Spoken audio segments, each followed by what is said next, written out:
بسم الله الرحمن الرحيم.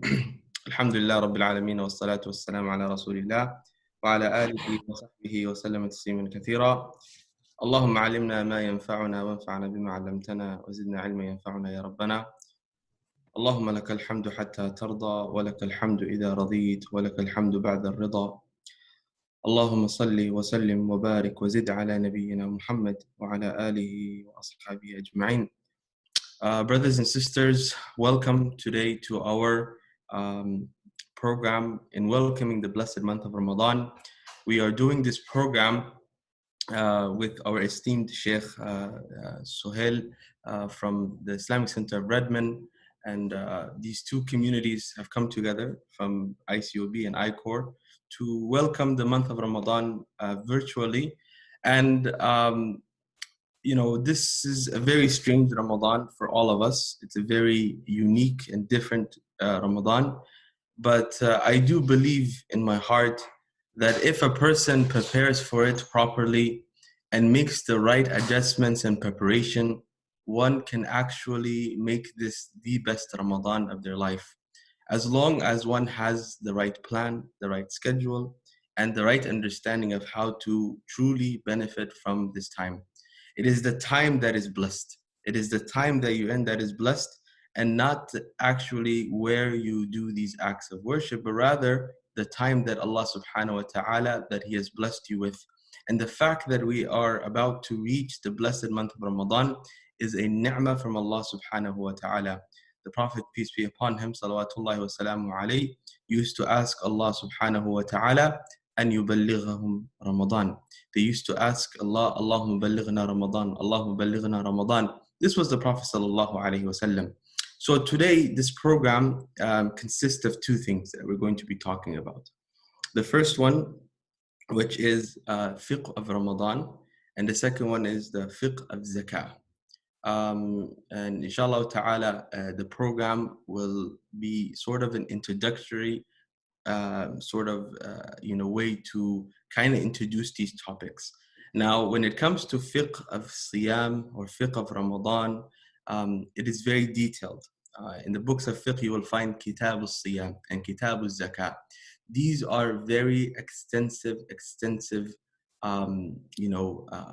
kitabs. They're literally a kitab that you cover from the ibadat, from the section of worship, and they take a long time to cover.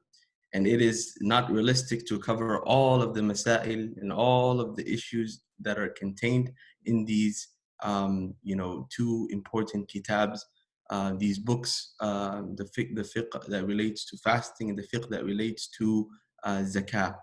But we will try to refresh the memory, because this is an act that we do almost every year, alhamdulillah.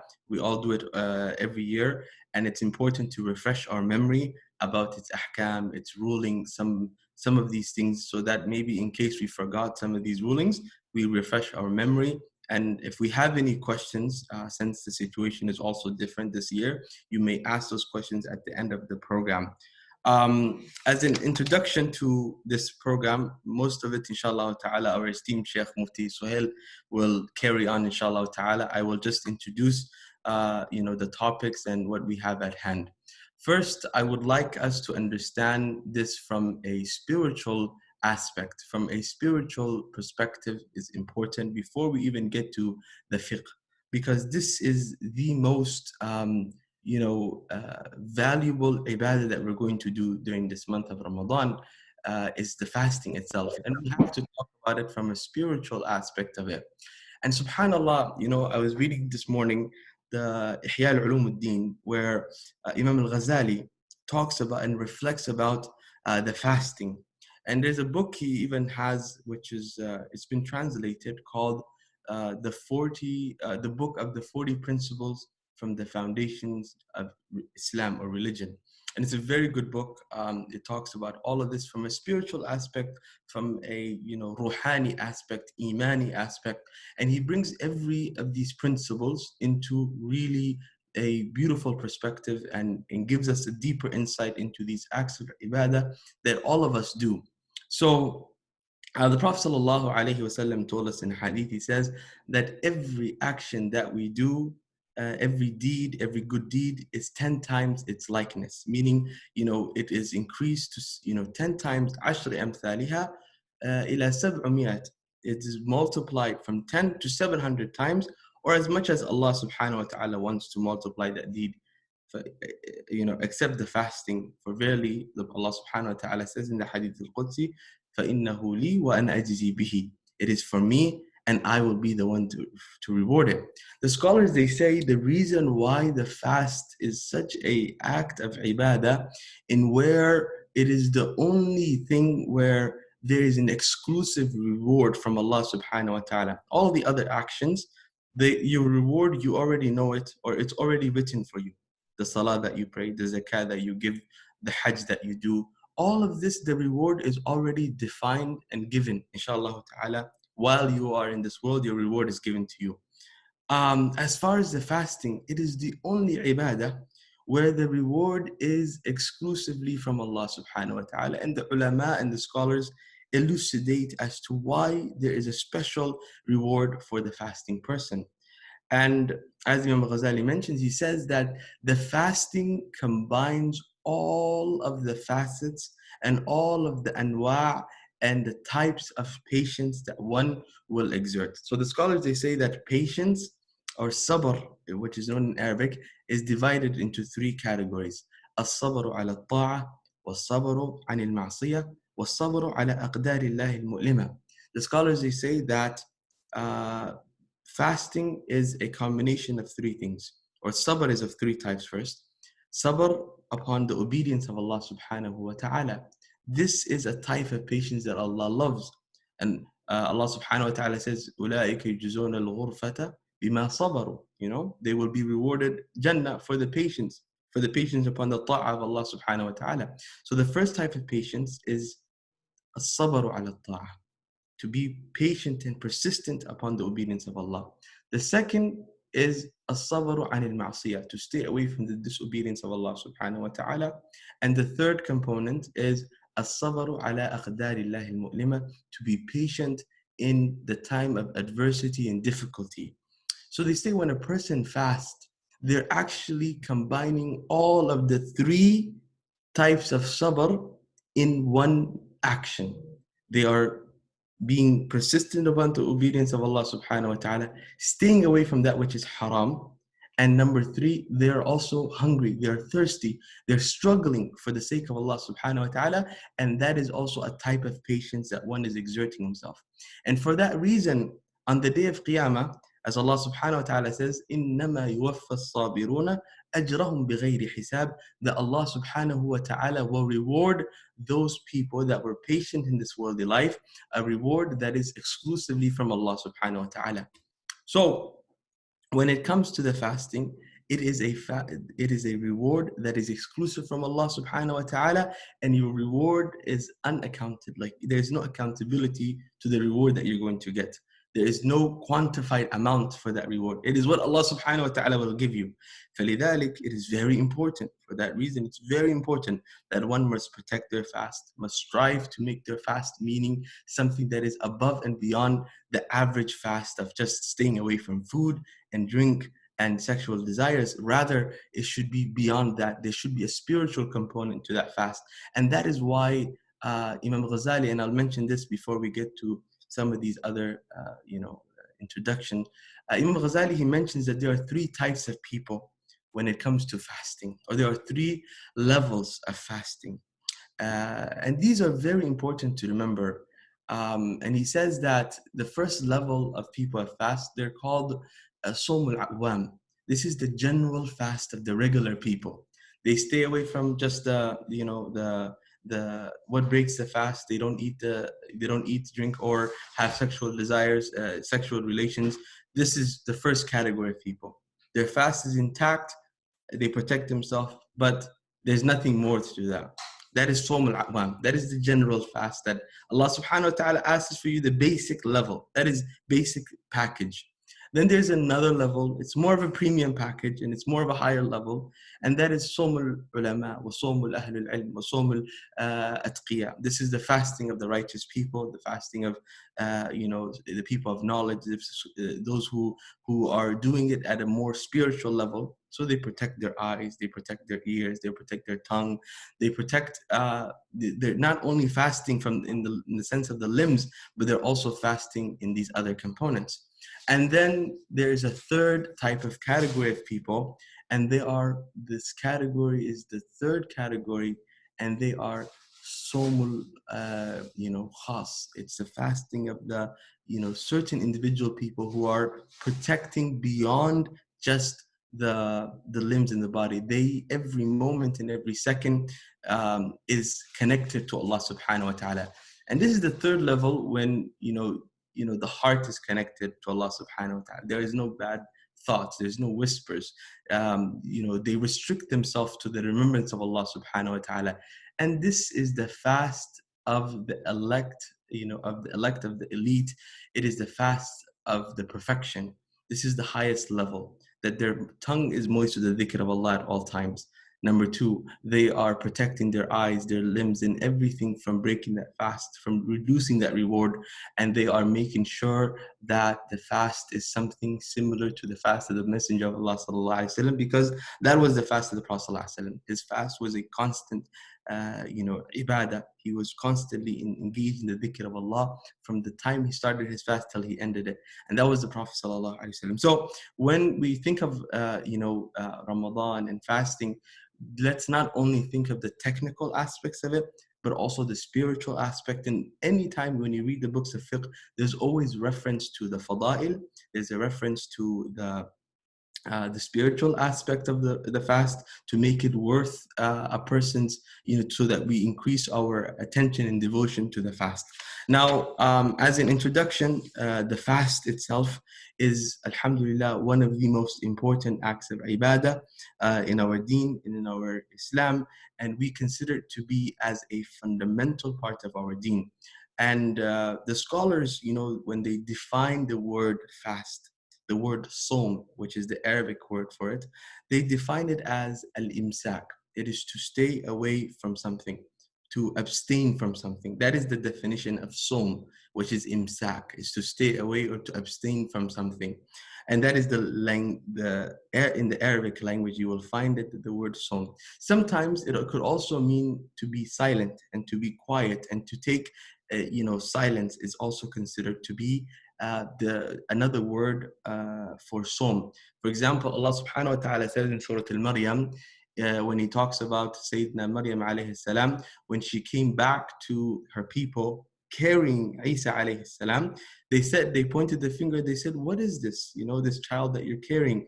So she says, Inni nadartu lirrahmani sawman. She said that I have taken an oath with Allah that I will keep silence. So som could also mean a sense of silence. And it's beautiful because when you think about it, Ramadan, you're supposed to protect the words that you say. You abstain from speech. You abstain from fahish and obscene language, and you protect everything that you say. So in the linguistic form, and this is something very important, you will find both in the Kitab of Zakat and the Kitab of Fasting, that all the time you mention the language, the meaning of it linguistically, and the meaning of it in the terminology of Sharia. And why is that done? Because it gives you a deeper understanding of the ibadah itself. Because if you don't understand it and you read this ayah, inni nadartu lirrahmani sawma, you would think in your mind that it means fasting, right? You're literally fasting, the fasting that you and I know in Sharia. But you should understand it always in the meaning of the linguistic way and how the Arabs used to use that word before you understand the Sharia meaning of it. And that will also give you an insight into the Sharia meaning itself. So that is the linguistic meaning of it, is that imsak, it is to stay away and abstain from that which is forbidden. In the Sharia, we find that the word fast or som means imsak anil mafturat ala wajhil makhsus.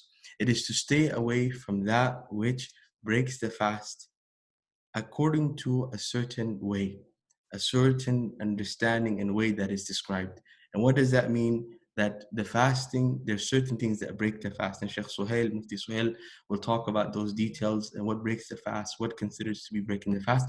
But it's a certain type of fast that is done in a certain way.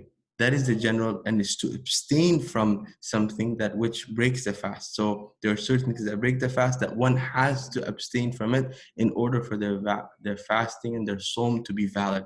And that is the general meaning of the word fast in the Sharia sense. Now, one thing that is clear that we should understand, that whenever we study fiqh, and whenever we study the Islamic fiqh and the rulings of fiqh, that we generally try to study it in the light of a particular school of thought. And that is very important for a student of knowledge, for those who are trying to understand the Sharia and the Deen, that they study these ibadat in the light of a particular school of thought. There's many benefits to that. Among those benefits, number one, a person will be able to understand and benefit from a particular madhab. There will be a system. There will be a system laid down for that person to continue to build upon. So it's not simply you take from here and there and follow whatever that thoughts and desires that come into your mind. Rather, you follow it because this is the way that the Muslim Ummah for centuries and centuries upon centuries used to seek knowledge.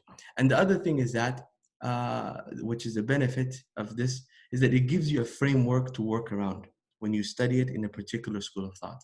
Alhamdulillah, today I think majority, alhamdulillah, here are of the Shafi'i and the Hanafi school of thought, but there are also the Maliki school of thought and the Hanbali school of thought that are also among us. But the important thing is to try to study it in light of one of the schools of thought and stick to it, and not to say, okay, today I'm going to take from here, and then another day I'm going to take from here, because this madhab says they're all okay. Yes, they're all correct. But the issue is that you follow, whatever your desire tells you. This is where the issue comes down to. And Allah subhanahu wa ta'ala has legislated the fasting in the Quran very clearly. It is found, especially the fasting and the fasting of Ramadan. That is the only fast that is obligatory in Islam, is the fasting of Ramadan. No other fast is obligatory in the Sharia of Islam, according to the vast majority of the scholars and according to the ijma' of the Ummah. That there's no other fast except the fasting of Ramadan that is obligatory upon the Muslim. We will talk about who is obligated to fast. But Allah subhanahu wa ta'ala says in the Quran, talking about the fasting, an ayah that comes down in Surah Al-Baqarah. There are two ayahs that are very known to most people. The ayah where Allah subhanahu wa ta'ala says, كُتِبَ عَلَيْكُمُ الصِّيَامُ كَمَا كُتِبَ عَلَى الَّذِينَ مِنْ قَبْلِكُمْ لَعَلَّكُمْ تَتَّقُونَ. That is the first ayah that was revealed regarding the fast and the general rules of fasting. And it was the first ayah revealed in reference to Ramadan. When that ayah was revealed, people used to have the option of either those who were able to fast and obligated to fast, they had the option of fasting. And if they didn't want to fast, they could just pay the fidyah. That was the first ayah that was revealed. Then that ayah was mansukh, or was abrogated, and then another ayah came down a few ayahs later where Allah subhanahu wa ta'ala says, شهر رمضان الذي أنزل فيه القرآن هدى للناس وبينات من الهدى والفرقان فمن شهد منكم الشهر فليصم. Allah subhanahu wa ta'ala says, telling the ummah about the month of Ramadan, how it's revealed in the Quran was revealed in the month of Ramadan. And then فَمَنْ شَهِدَ مِنْكُمُ الشَّهْرِ, whoever witnesses the month of Ramadan starting, فَلْيَصُمْ, then a person has to fast. Now this made it clear that whoever is obligated and has the ability to fast then cannot just option out and say, I'm going to pay fidyah. No, they have to fast now. No one is excused from that. And that was the final commandment that came, and was the ruling that was established, that Ramadan and the fasting of Ramadan is wajib upon those people that we will mention, inshallah ta'ala. And how is the month of Ramadan established? It is established through the sighting of the moon. And Allah subhanahu wa ta'ala says, فَمَنْ شَهِدَ مِنْكُمُ الشَّهْرِ, whoever sees the moon, then فَلْيَصُمْ, that person has to fast. And this is a difference of opinion, who should fast Is it the person that sees the moon only, or the group of people that see the moon? If a person sees the moon as an individual level, one individual person sees the moon, then that person, if he's an adil, trustworthy person, a right, upright person, and they see the moon, then that person and whoever they tell and establish, then all those people have to fast. If the person is not upright, someone that's not religious, but they see the moon, they have to fast, and others are not obligated to follow their witness or their shahada. And this is in the Shafi'i fiqh. Sheikh Mufti Suhail can elaborate in the school of Abu Hanifa. Now, there are certain people, when does the fast become obligatory? Who does it become obligatory upon? Uh, and we're just going briefly through it, and then I'll stop here, and then Sheikh Suhail will come in. شروط وجوب الصوم. When does the fasting of Ramadan become obligatory, a must, and a mandatory act to do? In 5 conditions. If these 5 conditions are met, then a person has to begin fasting the month of Ramadan. Number 1, al-Islam. The person has to be a Muslim.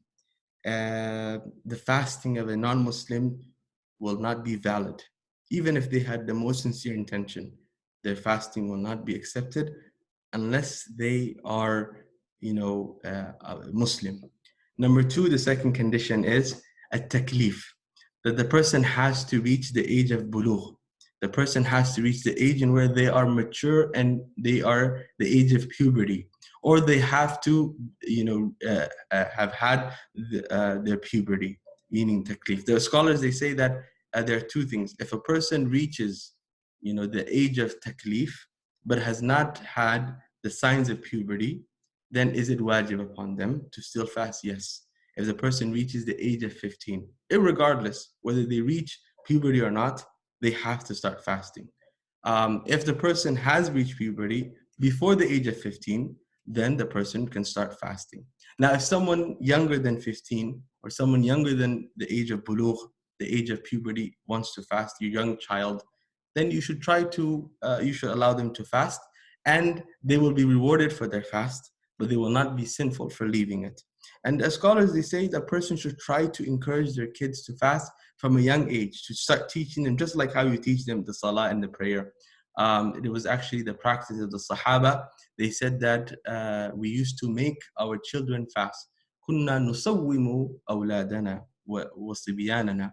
The Sahaba, they said that we used to force our children to fast in the month of Ramadan. And if we saw that they would cry out of hunger, out of thirst, then we would give them a toy to play with so that they will be distracted from the hunger and from these things. So this is the second condition. The first one is al-Islam. The second one is taklif, that they reach the age of bulugh. And we differentiated what is that situation. The third condition is al-itaqa. Al-itaqa is meaning that the person has the ability, the physical ability to endure and fast in the month of Ramadan. And again, Sheikh Suhail, Hafidahullah, he will explain on elucidate on that particular mas'ala. Number 3 is the person is a siha. The person has to be able to also have the health ability. And the scholars, they say, what's the difference between itaqa, ability, and siha? And there is a difference.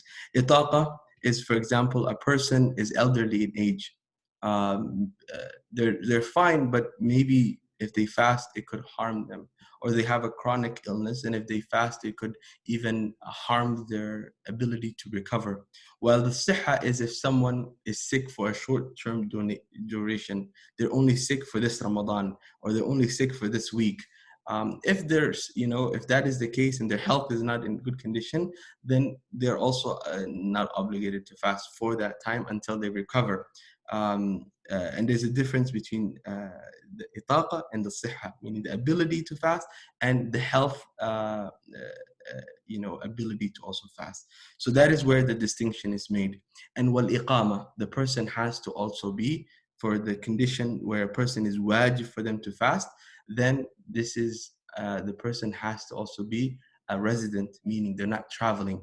So if you are a resident, then you have to begin the fast if you meet all the other previous conditions.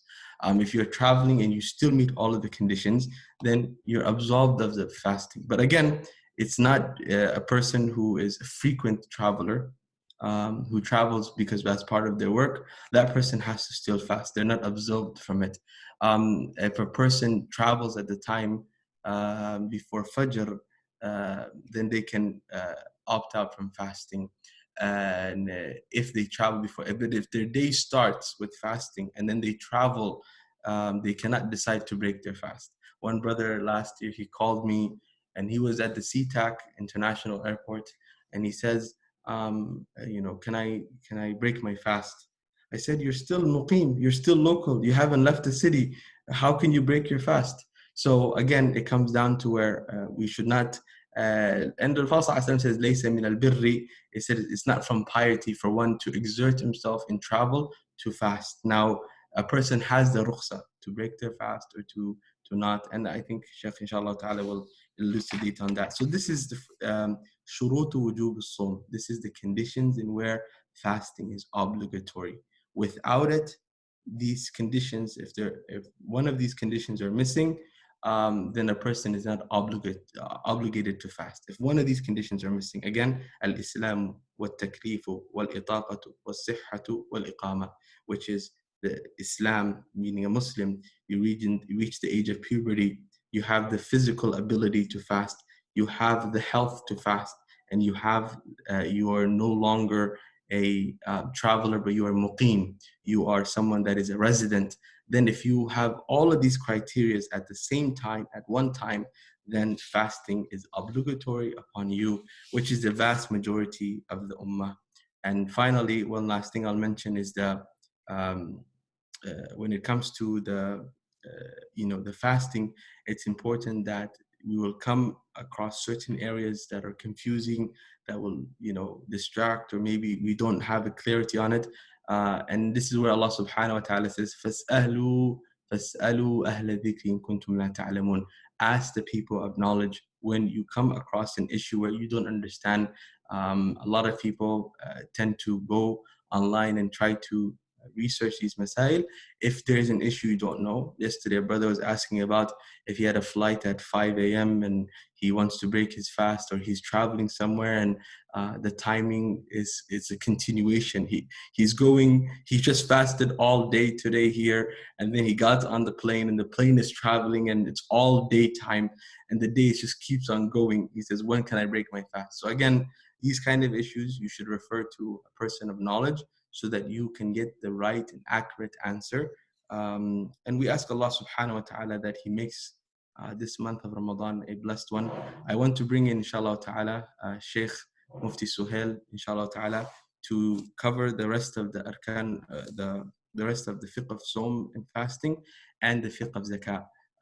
Please make sure that this program is we're going through it in a very quick way, as it requires much more detail, some of these masail that we're talking about. But again, this is a very synopsis and a very simplified way of going through these fiqh of ibadat that we're covering. So inshallah ta'ala, I will allow Sheikh Mufti Suhail to inshallah ta'ala do the rest of the program for us, and we will benefit from him. فليتفضل inshallah. Sheikh Suhail, are you with us? Assalamu alaikum wa rahmatullahi wa barakatuh. Assalamu alaikum wa barakatuh. Jazakallah khair. And the introduction to the program, may Allah subhanahu wa ta'ala accept from you and allow all of us to take heed of this advice and to implement this golden advice, how to make the most of our Ramadan, and especially the 3 stages of fasting that you mentioned in the beginning. This is something that each and every one of us should strive to acquire. Of course, every person, or generally when a person is fasting, he attains the first level, but that is not enough. A person should always try to achieve the highest level, and that is why Allah subhanahu wa ta'ala has encouraged us in the Quran as well, لِيَبْلُوَكُمْ أَيُّكُمْ أَحْسَنُ عَمَلًا, and to test you who is the best in actions. And in Allah subhanahu wa ta'ala كَتَبَ الْإِحْسَانَ فِي كُلِّ شَيْءٍ. Allah has written ihsan and excellence in everything. So anything we do, we should strive for excellence, not only in our activities with regards to this worldly life, but in the aspects of our akhirah as well. And that is why we find in the hadith, Nabi Sallallahu Alaihi Wasallam would make this dua also, that, oh Allah, grant me, Allah, I ask you, Allah, min yas'aluka tamam al-wudu wa tamam al-salah wa tamam ridwanik wa tamam al-maghfiratik, that I ask you the perfection of salah, the perfection of wudu, the perfection of your happiness, and the perfection of your forgiveness. So always trying to be the best in whatever we do, right? So don't just be satisfied that yes, we are fasting. Always try to do the best we can with our fasting with regards to our character, keeping in mind the rewards, etc. And mashallah, you've covered almost everything there in the, the spiritual aspect of it, and that is actually the most important thing in the fasting, is the spiritual aspect of the fasting. But together with that, as you did indicate, that knowing what is correct, what is incorrect with regards to fasting, with regards to zakah, with regards to Ramadan, all of this this needs to be kept in mind as well. So we'll start off with the presentation now. So I'm just going to share the screen, and we can have a look at the presentation, and we'll work with it from there, inshallah.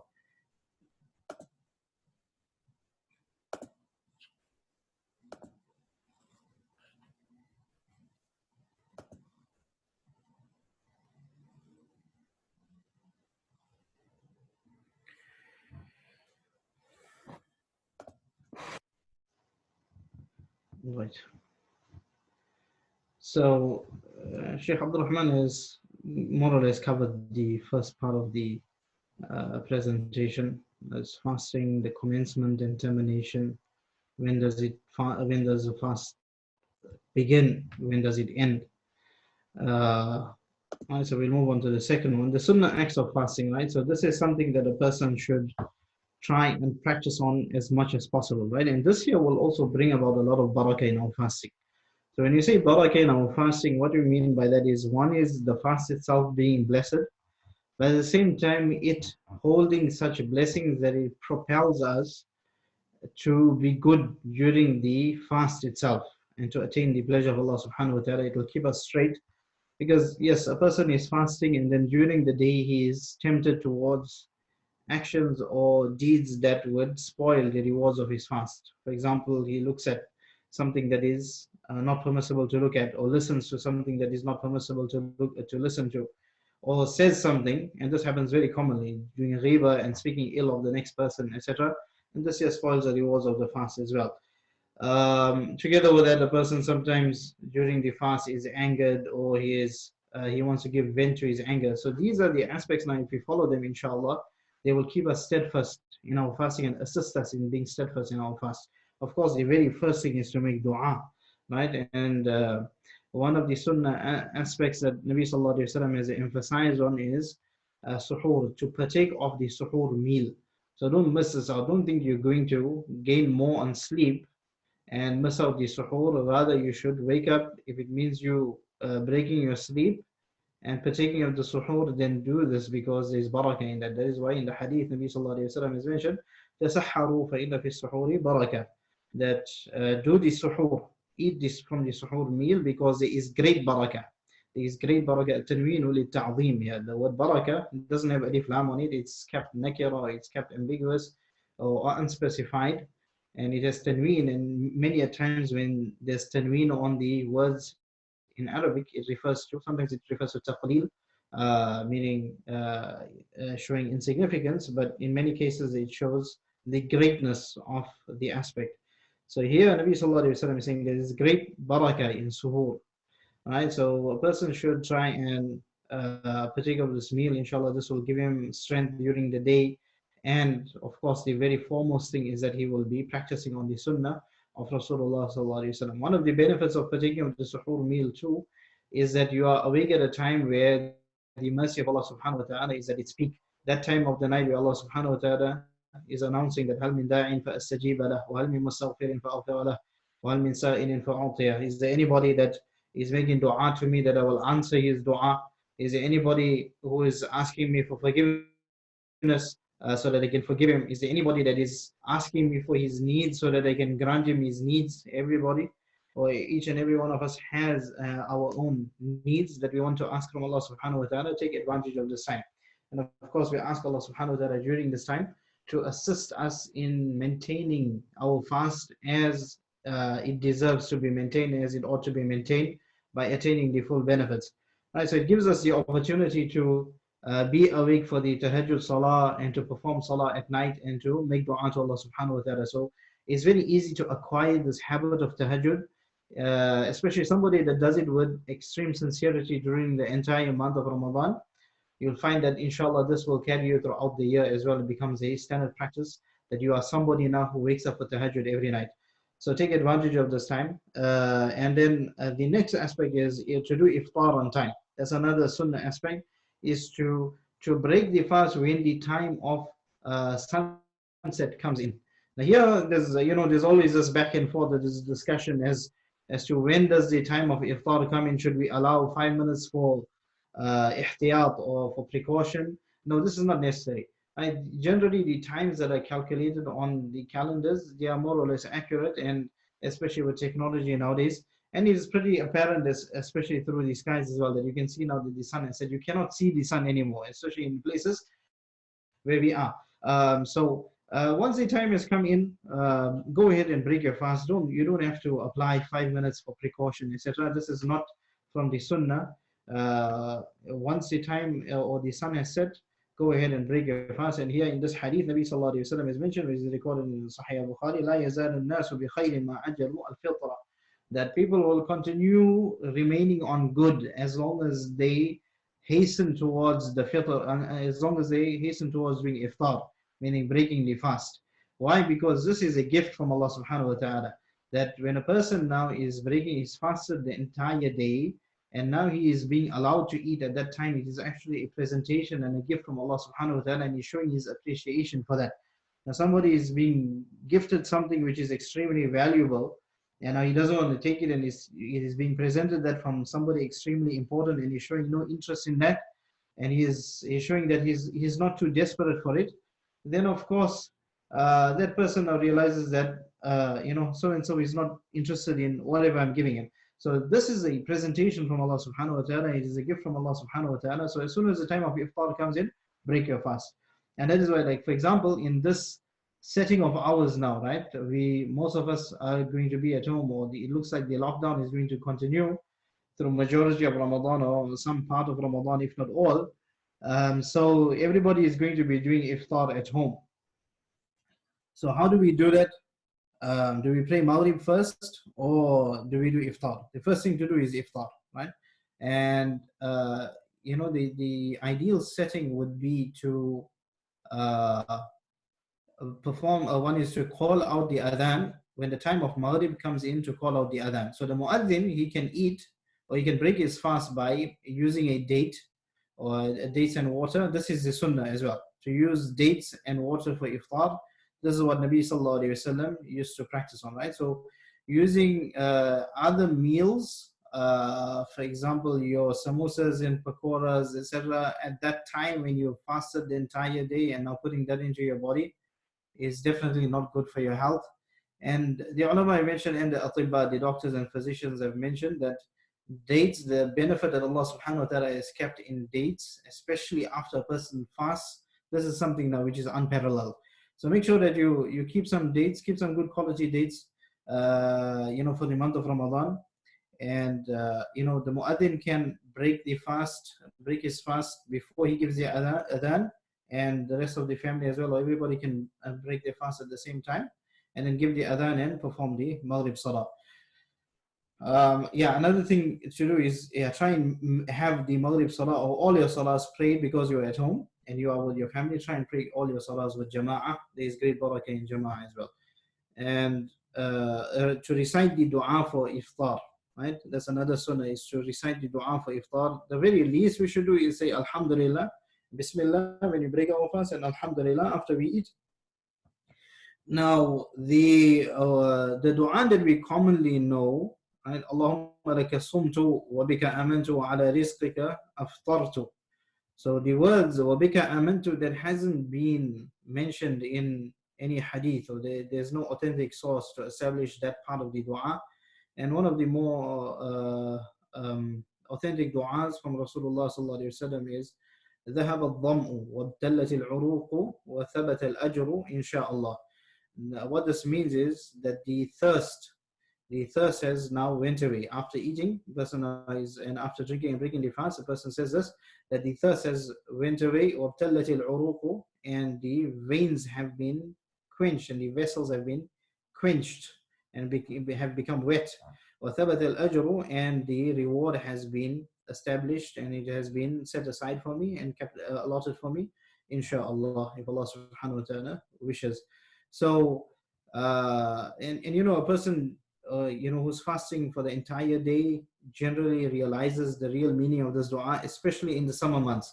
Or those of you who have been for Umrah in the months of summer or in very hot countries, especially in the summer months where the days are long and it's extremely hot, when you drink that water, especially drinking Zamzam, you actually feel the you know, the water quenching your vessels and wetting your insides and bringing that relief inside. And this is actually, you realize the meaning of the dua at this time. So reciting the dua, also try and learn the dua. Again, you can take a screenshot of the presentation, right? So here's the dua: ذهب الظمأ وابتلت العروق وثبت الأجر إن شاء الله.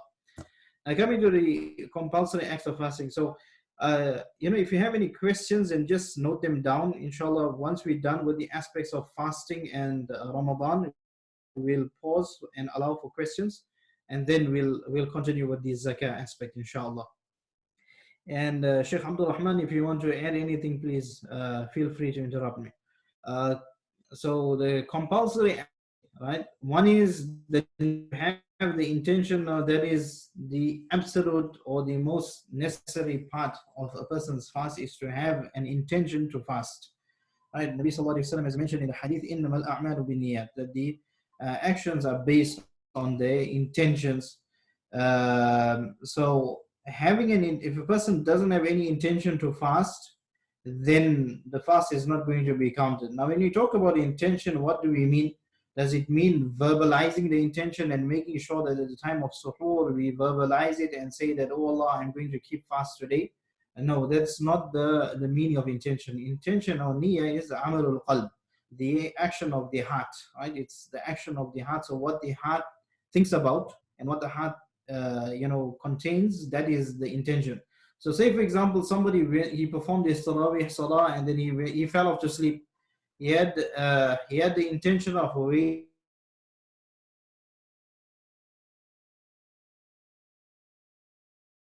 He's joining back. He's having some connection issues. I will share back that screen and just give 1 second.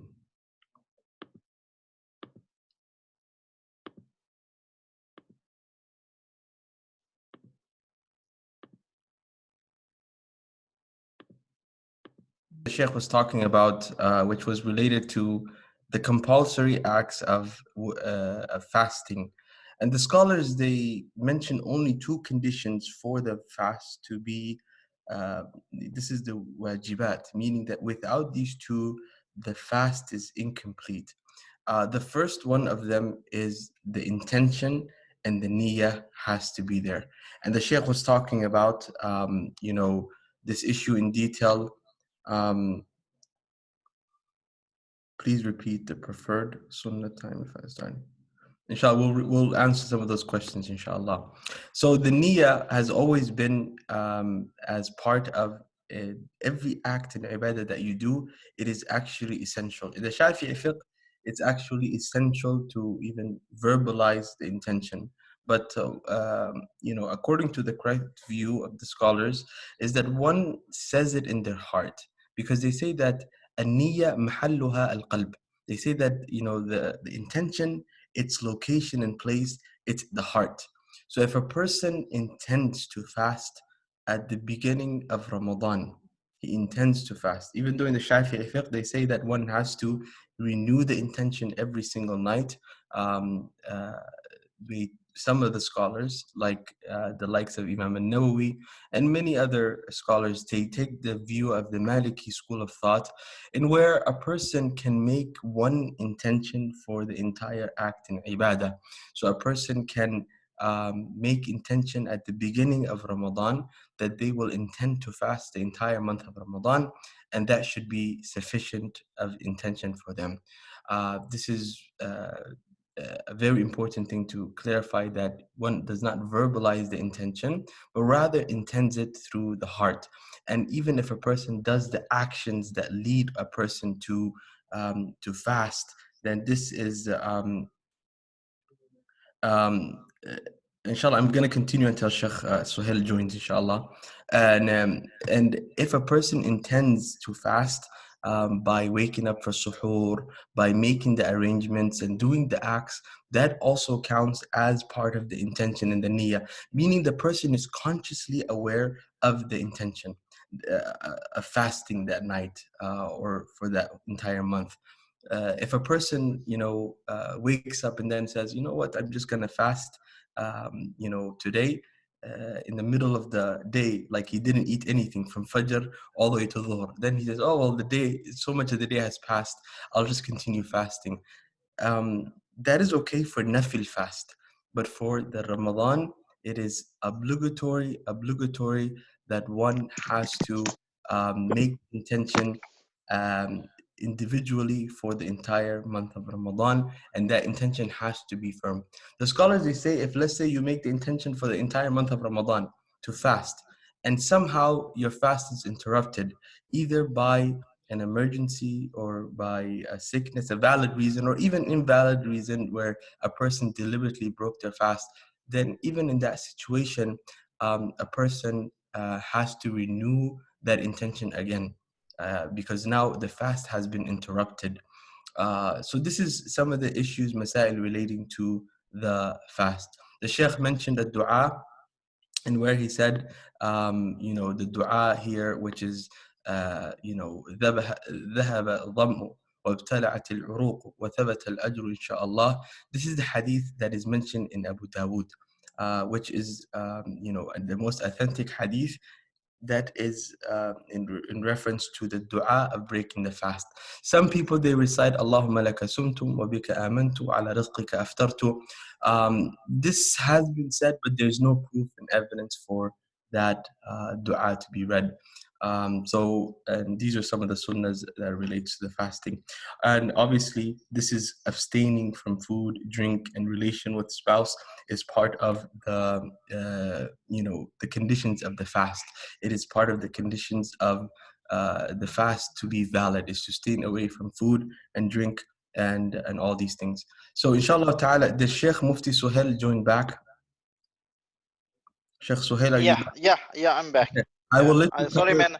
I had to join with my phone. The internet dropped here. I'm going to stop sharing mine. I'm actually on my phone, so I don't know. Okay. Anybody, Jafar is fine. Give it to Jafar. That's okay. Okay, Jafar bhai, I'll send it to you, huh? Are you here with us, Jafar bhai? Yeah, sure. You can send it to me, Sheikh. I'll share it. Okay, inshallah. Okay, Jazakallah khair. Khata is by mistake, and Nisyan is forgetfully. Now, somebody eats something or drinks something by mistake. This here will break the fast. Now, how this might happen is that, say, for example, somebody is doing wudu, and he takes the water too far down his throat or too far into his mouth, and it slips down the throat.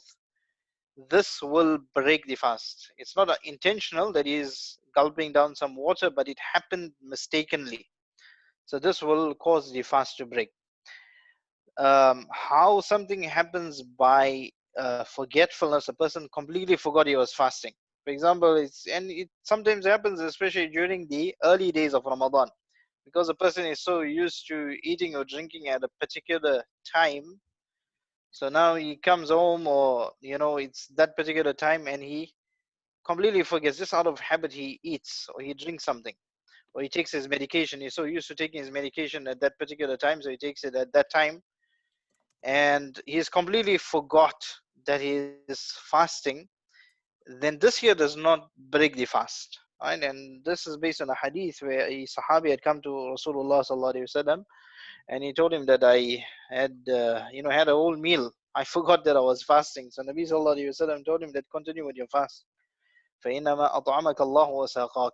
That is Allah subhanahu wa ta'ala who gave you a bonus. Allah subhanahu wa ta'ala allowed you and gave you that food and drink. Allah subhanahu wa ta'ala had provided it to you, and that is purely from the side of Allah subhanahu wa ta'ala, where you had completely forgot, and Allah subhanahu wa ta'ala is not going to hold you accountable for that. Your fast will still remain intact. So that's another thing to speak on is when we are doing wudu or ghusl whilst fasting, then do not take the water so far into the nostrils or so far into the mouth that it slips down the throat, or there's a possibility of it slipping down the throat. Try and be a little bit more cautious with regards to this, and just take it into your mouth, rinse your mouth, and throw it out. Or when you're not, with regards to your nostrils, don't push the water too far up, just slightly into the nostrils where the soft part of the nostrils end. That is enough. So one of the things, or one of the sunnahs of wudu, is to do istinshaq, right? Is to put in water into the nostrils and slightly sniff it in. But it takes a lot of practice. It's not something that sometimes a person does it and he does it too hard. It goes right in and it causes him inconvenience and it causes him great discomfort. So that is not what is meant by istinshaq. Istinshaq is a very slight pulling in of the water, where the water just reaches the the soft part, or towards the end of the soft part of the nose, so that the insides of the nose are clean. But you should abstain from this whilst fasting, because you could very easily get water down your throat like that. Just going back to the food and drink. So anything that goes into the immune system deliberately or by mistake through any of the orifices that lead to the stomach, this will break the fast, right? So anything that leads directly or has a direct path to the stomach would break, right? So somebody taking something through suppository, some medication, etc., this here would break the fast. Somebody, any medication through the nostrils or through the mouth, that will break the fast. Taking eye drops, because there is no direct passage to the stomach, so somebody uses eye drops, and even though he can feel the taste in his throat, that does not break the fast, because he hasn't applied it through an orifice or through a passage that leads directly to the stomach. Similarly, using eardrops or putting oil into one's ears, etc., this here, according to majority of the ulama, will not break the fast. The only time it breaks the fast is if a person has a perforation in his eardrum, where now there is a direct passage that leads to the stomach. But that's a very rare case. Generally, it's people who have suffered some type of trauma to the ears. It might be applicable to them, but generally, in general circumstances, applying oil to the ears or applying medication inside the ears, this year does not break the fast, according to majority of the latter fuqaha after their research. So a person might ask that, when you sometimes when you do suhoor, and after suhoor we brush our teeth and we clean our mouth, but still after fajr sometimes you feel there's some debris or some particles of food that's still there in the mouth. Or sometimes a person has done siwak, maybe a dhuhr time, asr time, he's cleansed his mouth with the siwak, and there are some bristles. So what about that? That also goes down the throat sometimes. These things do not break the fast when they are so minute and so minuscule that they do not equal the amount of a chickpea, right, or hummus. The fuqaha have mentioned that just to show the insignificance of it. As long as it doesn't reach that amount, is considered to be extremely insignificant. So there's no consideration for that, and it will not be considered that your fast is broken. So whatever you have during, when you do your siwak, if something has to go down from the bristles, that will not break the fast. Similarly, any stuck food or food that is stuck between the teeth and became loose and you happen to swallow it, that will also not break the fast. Best if you throw it out, and that is the sunnah of Nabi sallallahu alaihi wasallam as well, that anything that that is stuck between the teeth and becomes loose, you should فَلْيَلْفَظْهُ. Nabi sallallahu alaihi wasallam has mentioned that he should spit it out and he should get rid of it, because this here is not good for a person. Going on to qada and kafara. Right, so breaking the fast deliberately for no valid reason necessitates qada and kafara. So what is qada and what is kafara? Qada is where you just make up for the fast. Right? So let's say, for example, today you felt sick or you couldn't fast because of sickness, and it was the day of Ramadan, so you had to take medication, or somebody had a toothache and he couldn't handle it and he had to take medication. So the fast breaks now. Just to qada because you had a valid reason to break this fast, or for example you missed the fast entirely. For example, a woman who is in a period now, she is unable to fast, right? So for those days that she is unable to fast, then she will do qada of that. Kafara is where you have to now give a what you can say compensation for the missed fast. One is to make up for it, and it's more like a penalty. The kafara is treated more like a penalty. So because a person broke the fast deliberately with no valid excuse, so he has to, one is make up for the fast that has been broken, and together with that also keep the kafara or maintain the kafara. Now what is the kafara? The kafara is to fast for 60 days consecutively. And if a person is unable to, for example, health reasons or health does not permit him to keep or to make the kafara or to keep the kafara, then he should feed 60 poor people or one poor person over 60 days. So something that is consumed by mistake, for example, a person now by mistake water went down his throat when doing wudu, that will only make qada compulsory and kafara will not be compulsory. Similarly, a person breaks his fast for valid reason, then there's only a qada, right? Where a person didn't have an excuse. For example, he just felt thirsty and he said, look, I'm drinking water. Or he was hungry and he said, look, I'm going to have a meal, it's fine. Or a person engaged in intercourse with his wife, then in this case, the kafara will become compulsory as well, which is the fasting of 60 days consecutively. Right, so generally there are two terms which are used, fidya and kafara. Most of the time these two terms come together, fidya and kafara. So what is the difference between fidya and kafara? As we said, kafara is a penalty, right? You have to, because you broke the fast without a valid excuse, you have to pay this penalty by fasting 60 days consecutively or feeding 60 poor people or one poor person over a period of 60 days, either way. The fidya, this here is a monetary compensation for fast that you cannot keep. Right? So, for example, somebody is unable to keep the fast of Ramadan because of chronic illness. Somebody is diabetic or somebody has some chronic illness, and they are unable to fast.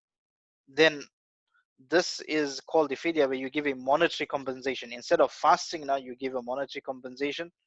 So, what is the amount for the fidya? The amount for the fidya is the same as the zakatul fitr amount, which should be around $10 to $12 this year.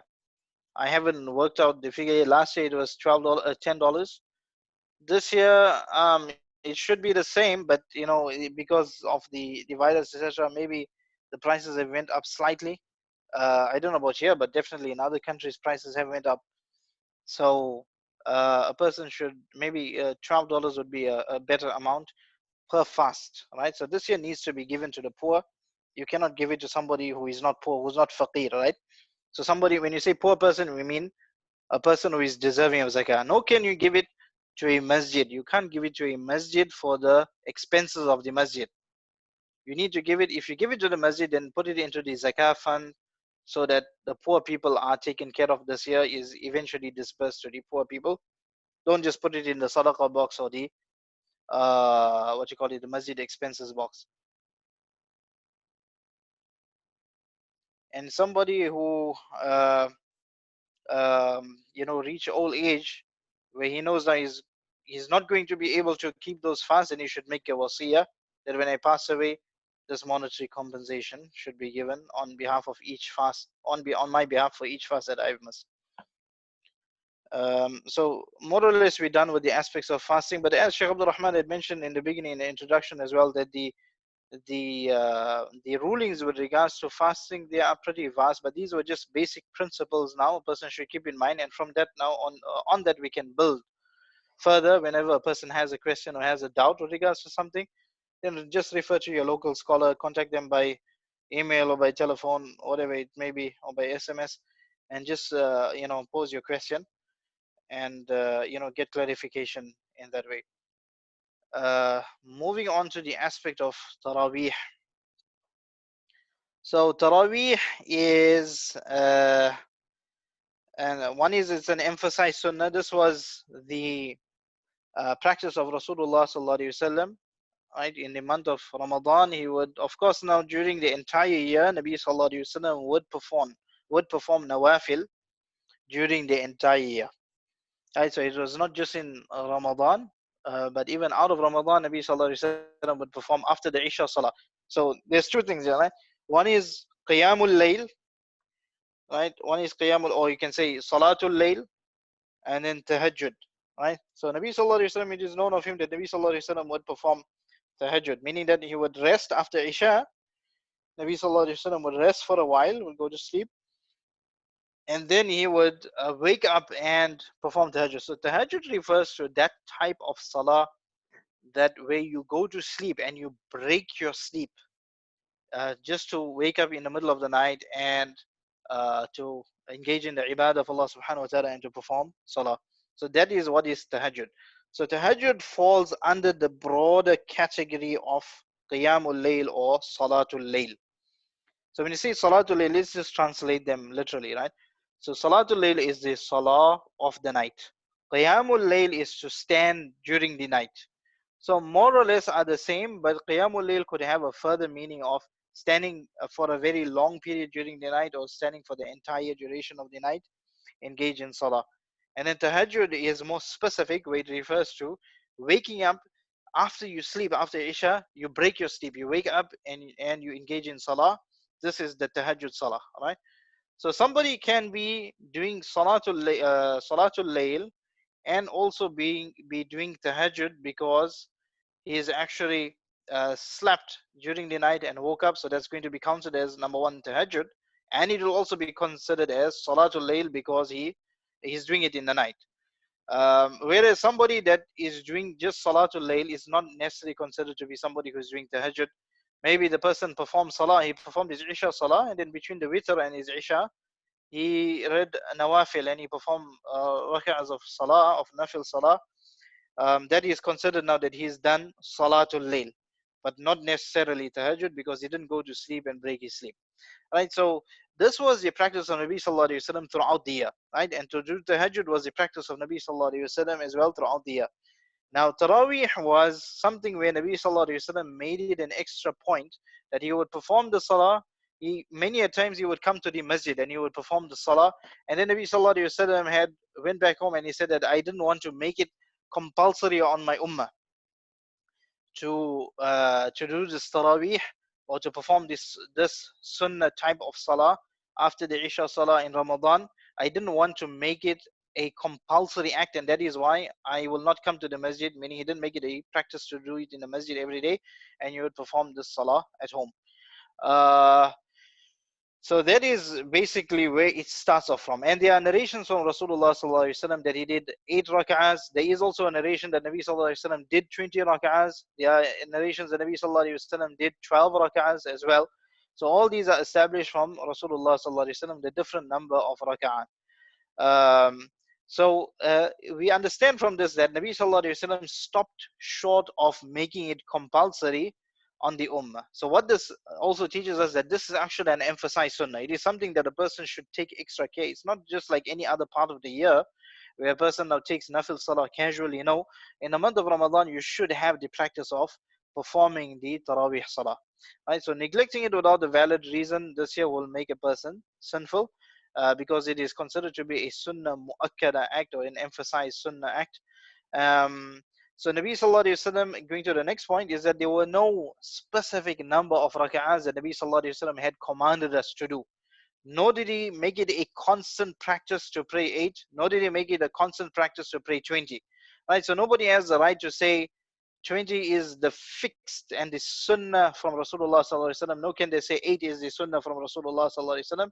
There were different number of rak'ahs. So where does this 20 come from? This was introduced by Umar radiallahu anhu. And the reason why he introduced 20 was because of making it convenient for the ummah. See, what had happened was, during the time of Rasulullah sallallahu alaihi wasallam, he would perform the Taraweeh salah, sometimes in the masjid, sometimes in the home. Like that, of course, the Sahaba also took the cue from Rasulullah sallallahu alaihi wasallam. Some of them would perform salah in the masjid, some of them would perform salah in their home. In the time of Abu Bakr radiallahu anhu, this was a continued practice. And of course, the Huffaz now started increasing. People who memorize the Quran, they were also on the increase, and more people memorize the Quran. And one of the sunnahs of Taraweeh was to finish the Quran, or to recite the entire Quran in Taraweeh, or in the Salatul Taraweeh. This is, an established sunnah, especially from Umar radiallahu anhu. So people were reciting the Quran in the various groups. You'd have, multiple groups of Sahaba in the masjid of Rasulullah sallallahu alaihi wasallam, and in other parts, where, for example, one person would be reciting the Quran here, another person would be standing in another corner of the masjid and reciting there, another one would be in his home, another group of people would gather somewhere else. So they would be reciting the Quran. And we know that the qira'ah, the different ways of recitation, they are the 7 famous ways of recitation, and you have the 10 different ways of recitation. So the different Sahaba learned from Rasulullah sallallahu alaihi wasallam in a different way. So that was one aspect.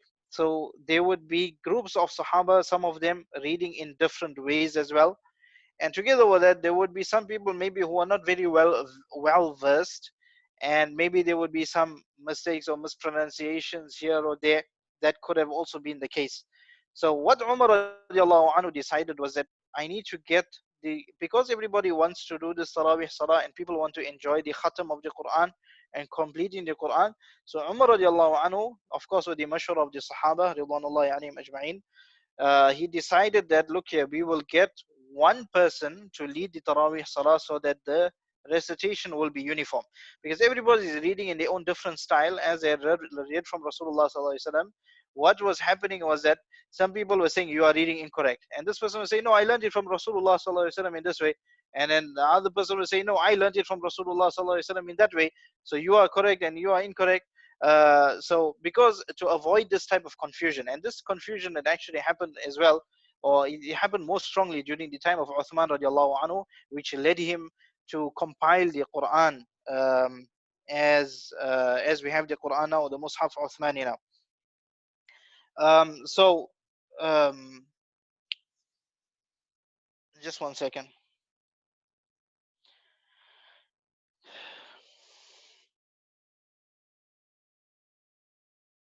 Is everything okay, Sheikh? Just seeing what's.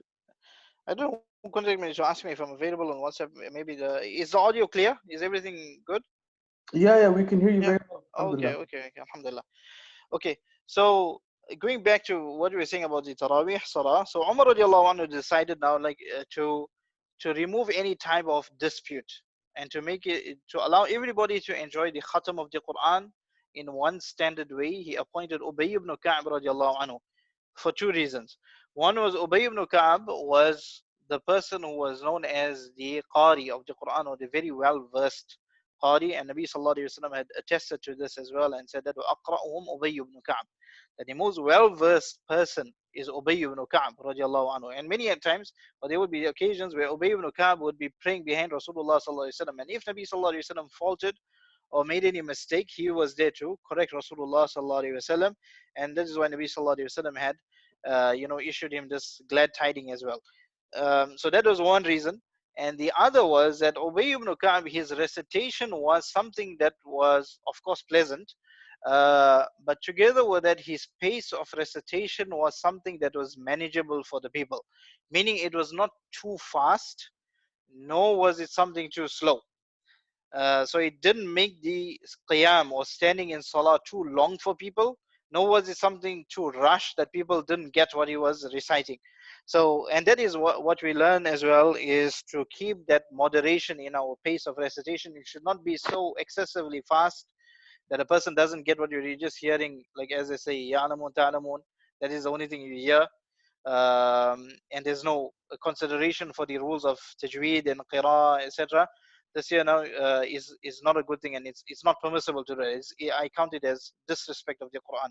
Together with that, not to drag it so long now that a person is reading like these Egyptian qaris, these showboats. Then also this here is also not a good thing, right? You're making it too long for people, and it's not a good thing. So to read in that pace of moderation this year is the best. So Umar radiallahu anhu had gathered the people on the imama and the leadership of Ubay ibn Ka'ab to perform the Tarawih Salah. And he also decided that, look here, we'll do it as 20 rakahs. Not because it is a sunnah of Rasulullah sallallahu alaihi wasallam to do it as 20. No, he did it because it's convenient for people to, or for the Jews to be recited and to be completed, broken up into 20 rak'ahs. Because if you, let's say for example, you do it in 6 rak'ahs or you do it in 8 rak'ahs, the standing posture or the duration for standing and listening would be longer.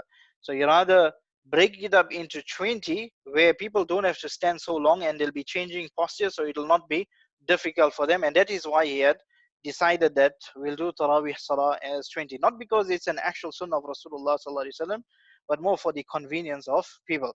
So that is why this issue of 20 and 8, this should never be a contentious issue. You should never, whoever's able to do 20, then good. Whoever is able to do 36, like the Maliki, Imam Malik rahimahullah, and the people of Medina, they would do 36 rak'ahs. Why? Is because one is they understood that there's no fixed number of rak'ahs from Rasulullah sallallahu alaihi wasallam, and what they would also want to gain the virtue of those people who are doing tawaf of the Kaaba, those people who are in Mecca and performing salah over there. Then after every 4 rak'ahs, they would wake up and do tawaf of the Kaaba as well, which allows us to think about the dedication in this month of Ramadan. Imagine now doing Taraweeh and at the same time also doing tawaf in between every 4 rak'ahs. It means that they would spend a considerable amount of time in in the masjid and in the worship of Allah subhanahu wa ta'ala, not like us where we are rushing and seeing now who finishes first and what time you finish. People ask, what time do you finish over there, what time do you finish over there, and how long does it take? No, this was not the case. They would rather enjoy something or do something that would prolong their stay in the masjid and engagement in the ibadah of Allah subhanahu wa ta'ala. So the people of Medina, they were doing this 36 rak'ahs just to substitute. Now they were unable to do tawaf of the Kaaba, so they would substitute it with rak'ahs. So this also teaches us that there's no fixed number of rak'ahs. So this should never be a contentious issue that you're from this group or you are from that group. No, this here is definitely not from the teachings of our deen, and it was not the purpose of Umar radiallahu anhu or Rasulullah sallallahu alaihi wasallam to establish 20 rak'ahs to make it an arbitrary issue. So the main thing that the ulama have mentioned is that, look here, to do the khatam of the Quran and to complete the Quran, this is one of the most virtuous acts you can do in the Tarawih Salah. And that is why they said that if you do it over 20, well and good. If somebody does it over 8 rak'ahs, that is also good. Right? So if somebody is doing the Taraweeh and the Khatam of the Quran by doing 8 rak'ahs every night, and like that you finish the Quran, that is absolutely fine as well. And I do not consider one to be better than the other, except in the aspect of maybe you're getting more opportunities to do sujood when you are doing 20. So you're doing sujood or you're doing sajda 40 times, right? Every time you're doing Taraweeh Salah. So it allows us to also understand the great virtue and the great benefits we can gain from the Taraweeh Salah, that we get the opportunity to do sajda more and more in this month of Ramadan. And sajda is not a trivial thing. It is something that Nabi Sallallahu Alaihi Wasallam has mentioned, that أَقْرَبُ مَا يَكُونُ الْعَبْدُ إِلَى رَبِّهِ وَهُوَ سَاجِدٌ, that the closest a person can get to Allah subhanahu wa ta'ala is in the posture of sujood. And Nabi Sallallahu Alaihi Wasallam encouraged doing dua in sujood as well. So moving on to okay, with regards to Taraweeh, before we move on to I'tikaf, this year the Taraweeh is going to be a little bit different, right? Or going to be greatly different, I would say. Is that because of the lockdown, we have to pray at home, right? So one is we are encouraging people to pray at home. As Sheikh Abdul Rahman mentioned, that the virtue is not about where you are. It's about the time that you are contained in and the virtue of the time. This time of Ramadan, this month of Ramadan, it is a blessed month.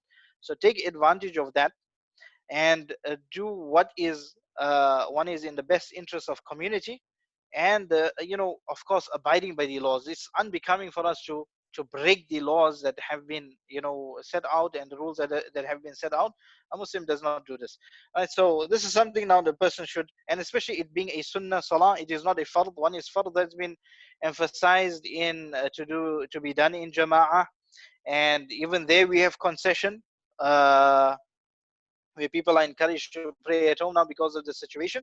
Similarly, Taraweeh Salah, don't allow your sentiments or your sentimental value to get the better of you and to get the better of your judgment. Do what is correct. Ask yourself what is more pleasing to Allah subhanahu wa ta'ala. Right? So many a times a person becomes confused in this. For example, and this is what we call talbis iblis. It's a deception of shaitan where he camouflages one good deed. He camouflages a good deed, but it's actually, or it seems to be a good deed, but you are not doing a good deed. Rather, it works against you, or it works in accruing or incurring sin upon you many a times. So, for example, I'll just give you a simple example. He's got the responsibility of tending to the needs of his parents or tending to the needs of his wife and children. He has to look after them, or he told them, look here, I'm going to do this for you at this particular time, and now he doesn't do it. And why he's not doing it is because he's reading Quran or he's sitting and doing dhikr. Now what he's given his word to his wife and his children that he's going to fulfill that particular thing, but now he's engaging in dhikr of Allah. It's a good deed, mashallah, and he's reciting Quran, mashallah, it's a good deed.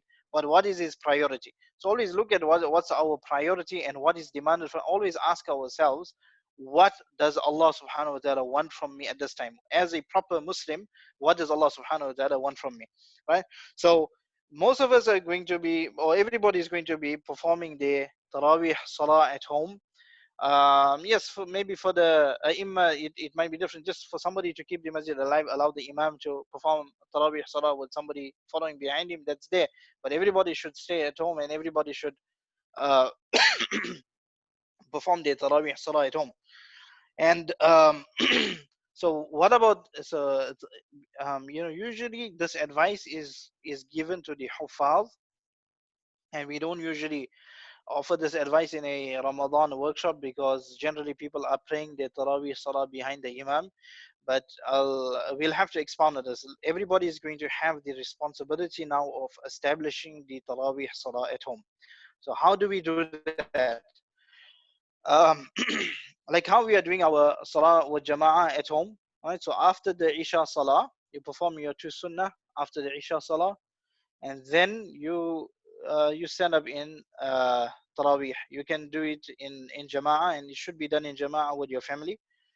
The person who is most well versed in the Quran, that person should lead the Taraweeh Salah from the males, right? So here also there's a difference of opinion amongst the ulama with regards to who can lead the Taraweeh Salah. Meaning, can it be a child who is not baligh, right? Because many of us have children who are doing hifd, or they are learning how to recite the Quran, and they are pretty well versed. They are much more well versed than the parents in reciting the Quran. So the question comes about as to whether a non-baligh child can be the imam in the Taraweeh Salah. So according to the Hanafi madhab, the ulama have not allowed it for a non-baligh child to lead somebody that is baligh. But according to the other ulama, the Hanbali, the Maliki, and the Shafi'i madhab, is that a person who is not baligh, if he is well versed in the Quran and he is sabi murahiq, meaning that he is somebody that is he's almost reached the age of bulugh. He's not somebody who is an infant and doesn't understand. He's somebody that can distinguish between right and wrong. Maybe he's around 12, 13, 10, around that age. He can lead the Taraweeh Salah. And Sheikh Abdul Rahman, if you have any input on that, please. Are you here? And if you can just enlighten us on that, on the Shafi'i madhab quickly.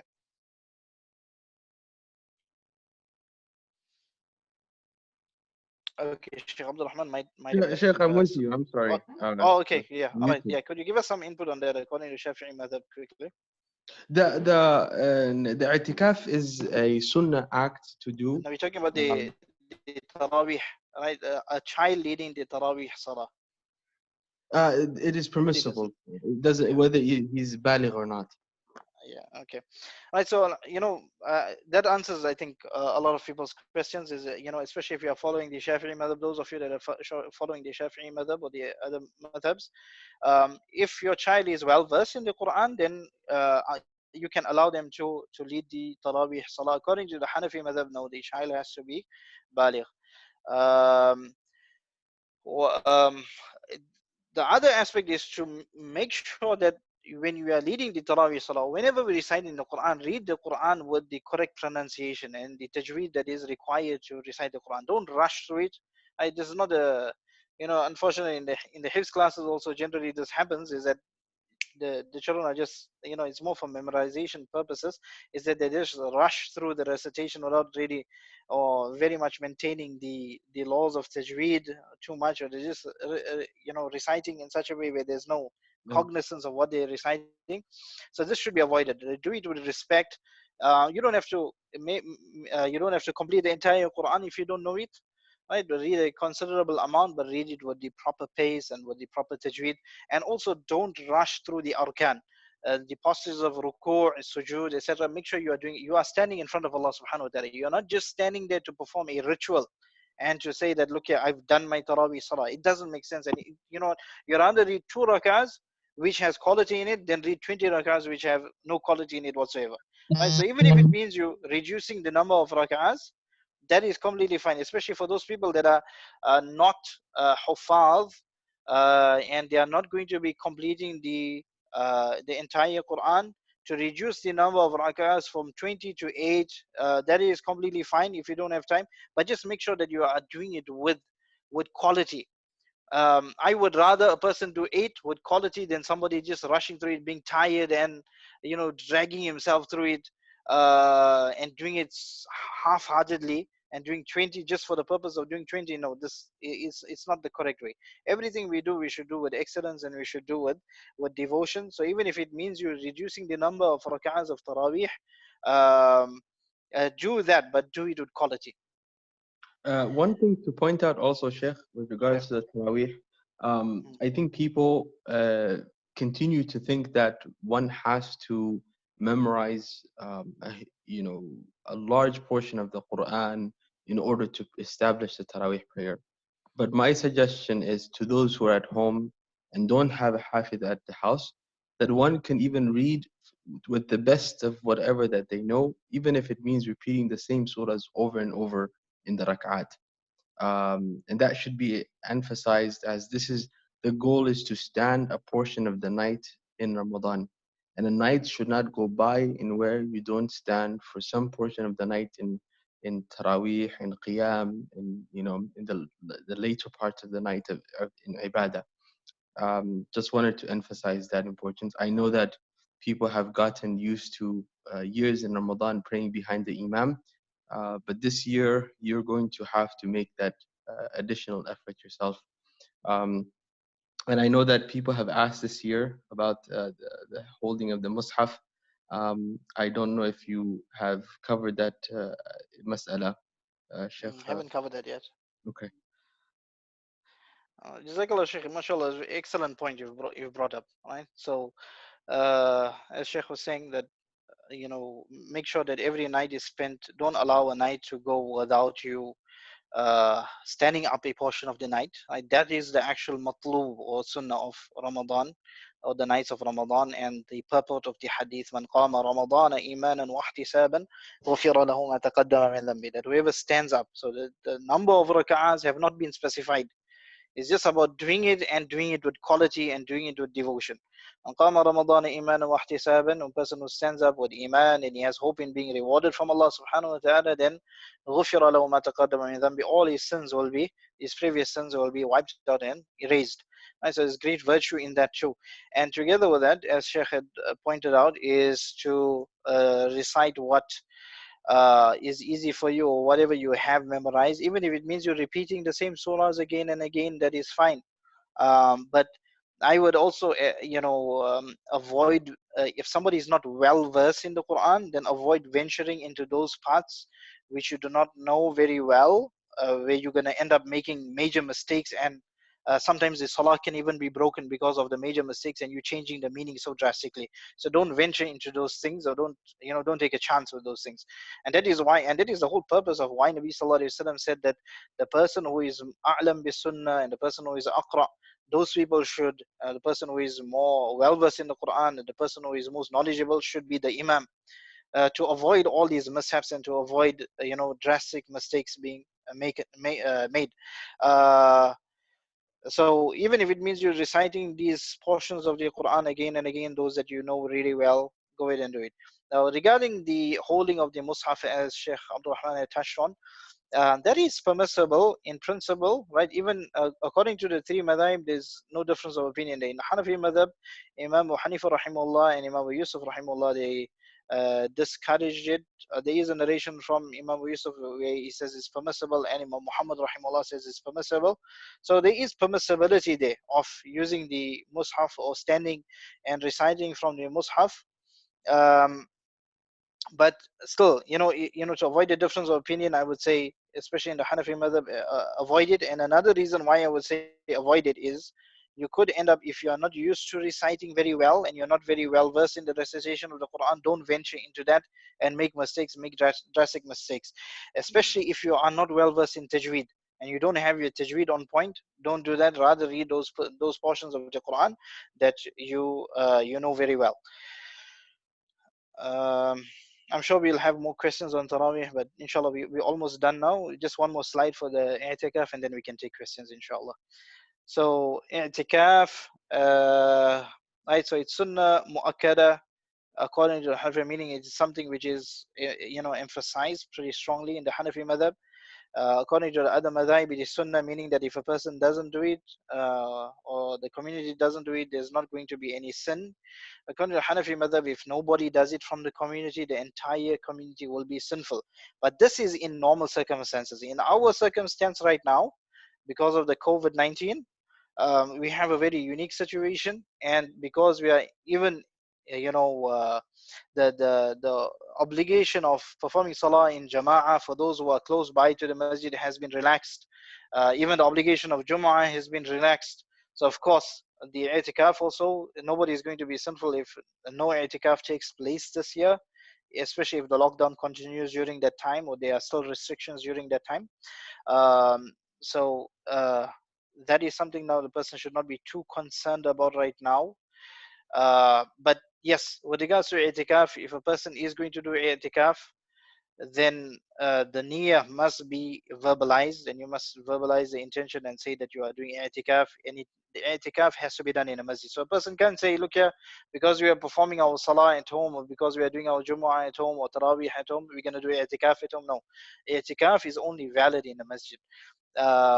There are certain things, or there are restrictions with regards to i'tikaf, and we must also understand now that the masjid proper, that area which has been designated as masjid proper, a person must remain in that confinement when he's doing i'tikaf at the masjid.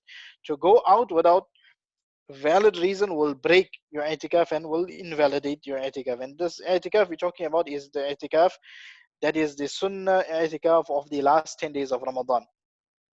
So a person can go out to relieve himself. He can go out to, if there is no arrangement for food inside the masjid, he can go outside the masjid for his food and then come back. The main thing is that a person should not loiter around or waste any unnecessary moment outside the masjid.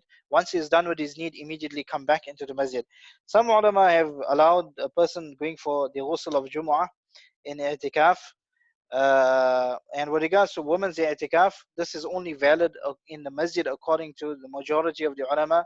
It is only the Hanafi ulama who have given some concession or gave some semblance of a woman's musalla, meaning a woman who has a designated part of her house as a musalla. She's designated that part of her house as a place for prayer, then she can do i'tikaf in that.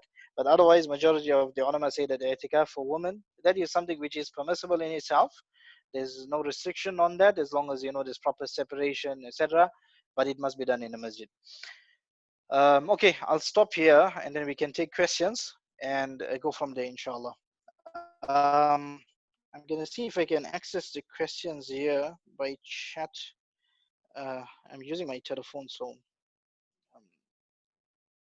I'm not sure if I can see. Okay, yeah, I can actually see the questions. So yeah, anybody has questions, you can raise your hand. So Sheikh Abdul Rahman, are you here? Are you still moderating the program? Yes, Sheikh, I'm here with you. I'm listening. And Okay. I don't. Do I see anyone raise their hand? People are submitting questions also on the chat. Okay. We have a couple of questions. I'll just read it out, inshallah ta'ala, for everyone. Okay. The first one is regarding breaking the fast due to medication. I'm assuming using an asthma inhaler is okay, seeing as the medication is not going to the stomach, but instead to the lungs. That is a question from one of the brothers. Okay. Sheikh Abdul Rahman, I'll allow you to answer this one, Yeah. inshallah. So the ruling in regards to this is that the asthma inhalers that are just the oxygen ones that are used is permissible as long as they are not reaching the stomach. That's good. Jazakallah khair.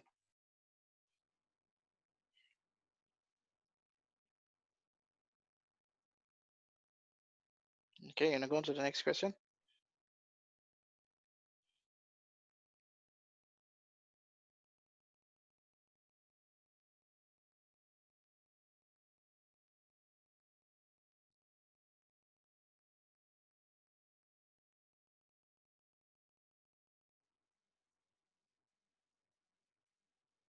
Yeah, there is a question. A brother asked, what should I do if the medication affects my ability to wake up for Fajr, or I wake up late? Yeah, so with regards to that, taking medication weight affects your ability. One is, لا يكلف الله نفسا إلا وسعها. Right? Allah subhanahu wa ta'ala does not burden a person more than a person can bear. If you can work around the situation by taking a medication at such a time which will allow you to pray your Fajr and then go to sleep, right? So the nights are going to be pretty short, or the time between iftar and suhoor are going to be pretty short. So if you can take your medication at that time and then go to sleep, well and good. But if it's something now that you have to take your medication at a particular time, otherwise you will suffer negative consequences, and that now causes you to oversleep, then of course you every time you go to sleep you must have the intention that inshallah I'm going to wake up for Fajr, and take the precautions of waking up for Fajr. For example, setting your alarm or telling somebody to wake you up. And if you wake up, alhamdulillah, that's a blessing from Allah subhanahu wa ta'ala. If you for some reason just cannot wake up, then inshallah you are ma'fu'an and you are forgiven. Allah subhanahu wa ta'ala does not burden a person more than he can bear. Jazakallah khair, Sheikh. The next question is during Taraweeh, and sorry, this we have already discussed. So the other question is, what is the minimum number of people needed for Eid Salah? So in the Hanafi madhab, the minimum or the requirements for Eid Salah are the same as Jumu'ah, right? So to do, if uh, hopefully the restrictions are removed by then, but if there are still restrictions, then we would advise people to, there wouldn't be any Eid Salah then, right? But as far as the requirements are concerned, it would be the same as Jumu'ah. All the requirements are the same. So just three people besides the Imam, and according to some Imam like Imam Yusuf rahimahullah, three people including the Imam, that would be sufficient now to do the Eid Salah. According to the other madhahib, I'm not very clear on the details. If Sheikh Abdul Rahman can just pitch in with regards to the Shafi'i madhab on that. Um, Sheikh Abdul Rahman.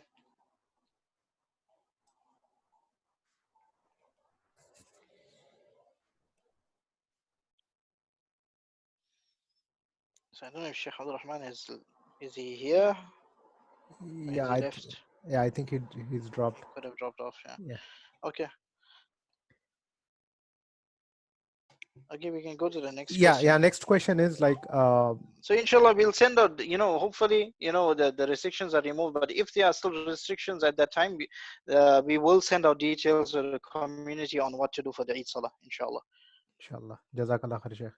So next question is, please repeat preferred suhoor time, starting and ending of suhoor. I didn't get the question. Is it? No, the question is, what is the correct time of suhoor, starting the suhoor and the ending of the suhoor? Okay, so starting of suhoor, when we say starting of suhoor, is any time between iftar and suhoor, that is a permissible time for a person to eat, right? But when you look at the literal meaning of suhoor, is to take a meal or to have a meal just before dawn. All right. So what is considered to be just before dawn? In most households, it will be about an hour or half an hour before. Right. So to partake of a meal, maybe 1 hour before or half an hour before, just before dawn starts, then that will be considered as your suhoor meal. Right. And when does it end? It ends when the time of fajr starts, meaning once the time of dawn breaks, that would be the time when suhoor ends. Right. Yeah. uh, so where the white thread on the horizon appears as described in the Quran, for most people or the general population, that is something which is not observed. Many times it's because of light pollution or because of the area we stay in. So we can go with the reliable salah times that are displayed. Go with that. When the time of suhoor ends or when fajr time sets in, that is the time now when suhoor ends. Jazakallah khair, Sheikh. So we have few more questions left, but because in the interest of time, we have 15 minutes left for this program. Would you Okay. like to go over for the fiqh of zakat or continue on the questions? um Okay, let's. So I think a lot of stuff that um, just one question here is that I see here is that, can you give a brief description on how to perform Taraweeh prayer regarding the series of rak'ahs? For example, if you plan to do 8 rak'ahs, do you end the prayer on the 8 rak'ah or on every 2 rak'ahs? Right. So just a quick answer to that: you end on every 2 rak'ahs. Right. The sunnah is to do 2 rak'ahs, two in units of 2. Salatul layli mathna mathna. Right. In the hadith, Nabi sallallahu alaihi wasallam has mentioned that the salah of the night, meaning when you're doing nafil salah, you do it in units of 2. You do 2 rak'ahs, do salam, and then you continue with the next 2 and the next 2, and you can finish your 8 or 20 as you wish accordingly. To do all 8 in one go, that is in principle permissible, but is makruh. The ulama mentions makruh, and it goes against the practice of Nabi sallallahu alaihi wasallam and the Sahaba. Okay, yeah, we can move on to the zakah, right? The zakah section. So zakah is, of course, it's a fard act, right? It's one of the pillars of Islam. When Nabi sallallahu alaihi wasallam spoke about the 5 pillars of Islam, zakah was one of them. This zakah, it becomes compulsory on a person once a person has the nisab amount. So from that time, uh, right up to 1 lunar year passes, a person had the nisab amount or a person had money during the year, it might have dropped below the nisab amount, but it didn't drop to 0. um, then zakah is going to be compulsory on that. And this is in excess of a person's debts, um, meaning immediate debts, in excess of a person's monthly expenses, and in excess of a person's personal items, for example, his vehicle, his computer, his telephone, etc. Um, so just to give an example, let's say for example last year, first Ramadan, I acquired $5,000. Right, so now that is the nisab amount. uh, I've already got the nisab amount. I mean, now during the year, right, Ramadan finished, I still had that money. Now come January this year, I had some expenses where I had to take out from that savings, and I spent that money, but I still had 1,000 left from that. I used 4,000 and I had 1,000 left. And now come the first of Ramadan, again I acquired, or by the first of Ramadan this year, again I had in my account 5,000 or 7,000, right? So I had the nisab amount. From point A to point B, I had the nisab amount. Yes, it went down during the course of the year, it went down, but it didn't go to 0. So I have to pay zakah. I have to pay zakah on what I have currently. So if I have currently in my account 7,000, I need to pay 2.5% of that 7,000. Now, what is when you're talking about the nisab amount, right? So what is the nisab amount? Um, in the hadith, the two aspects have been mentioned: silver and gold, right? So on that, the zakah amount, or the nisab amount is calculated. In in the US, we usually use the gold, or the amount of, or the price of gold as the zakah nisab, or to determine the zakah nisab. So as you can see in the slide, the nisab is 85 grams of gold, right? So how to determine what is the nisab amount? You'll take the price of gold, right? I'm just gonna work it out quickly and check up. I didn't check up the price of gold today, so.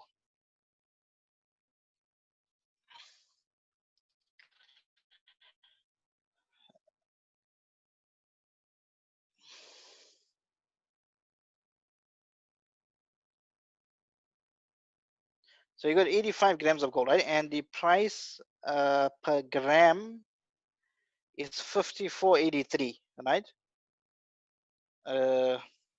Currently, $54.83. So you multiply that by 85, right? Meaning 85 grams, and that's going to give you a value of 4,660, right? So lucky are those people who invested in gold. The price has went up drastically compared to last year. So that is the nisab amount currently is 4,660. Somebody who has that amount for a period of 1 year or from point A to now, he has that amount or more, then that is now going to be considered that you have zakah money, or your wealth is subject to zakah. So zakah is due on all money that you have. It is due on gold and silver as well, stock in trade, and money that is also owed to you, where you have the hope of retrieving that money. It's not a bad debt now, where you lent this money to some relative, or it was considered to be a loan to that particular relative, and he said, look, yeah, lend me some money, but you're not going to see that money again. No, that money you don't consider as owed to you. It's not going to come back to you. But money that you have the strong hope of getting back, that is going to be subject to zakah as well. So zakah is also due on your 401k, your retirement plans. So generally those are subject to zakah as well. According to Hanafi madhab, all jewelry that is of gold and silver, that is subject to zakah. According to the other madhab, if you are using it, and this is according to Hanafi and the Maliki madhab, right? If you are, whether you're using that gold or you're not using that gold or silver, that is going to be subject to zakah. According to the Shafi'i and the Hanbali madhab, the gold and silver jewelry that you use, meaning every day you use it, you are wearing it, then that is not subject to zakah. Those that you are storing away, or you take it out occasionally, or you're saving it for your daughter's wedding or something, then that is subject to zakah. You need to calculate zakah on that. And also on jewelry, we must know that there is no zakah on jewelry that is not gold and silver, right? So if you have platinum, for example, or you have diamonds, these are not items which are subject to zakah, no matter what the value may be. The only time you pay zakah on these items is if you are trading in them, that's stock in trade, then yes, you have to pay zakah on that. Also, just one more thing on zakah is properties that you have, that those are not subject to zakah by default unless you are trading in properties. You're buying and selling properties, and yes, you have to pay zakah on the value of these properties. If you have properties for investment purposes, for example, you have multiple properties and you're collecting rent from them, then zakah is due on the rent that you accumulate from that, minus what you use from that. So let's say, for example, you have two properties and you're collecting 2,000 from them every month, but this 2,000 is actually servicing your mortgage or the finance that is on it. So you are not really receiving anything. You're only going to realize the benefits later on. So of course now that's being used up. But somebody that's accruing that money, then of course you pay zakah on that. The recipients of zakah, right? So who can you give zakah to, right? And the person should be careful who is giving zakah to. He needs to make sure that the person is a recipient of zakah. And another very important thing is that tamlik must take place, meaning that ownership must take place. So in the Quran, the masarif, or the recipients of zakah, have been mentioned very clearly. إنما الصدقات للفقراء والمساكين والعاملين عليها والمؤلفة قلوبهم وفي الرقاب والغارمين وفي سبيل الله وابن السبيل فريضة من الله والله عليم حكيم.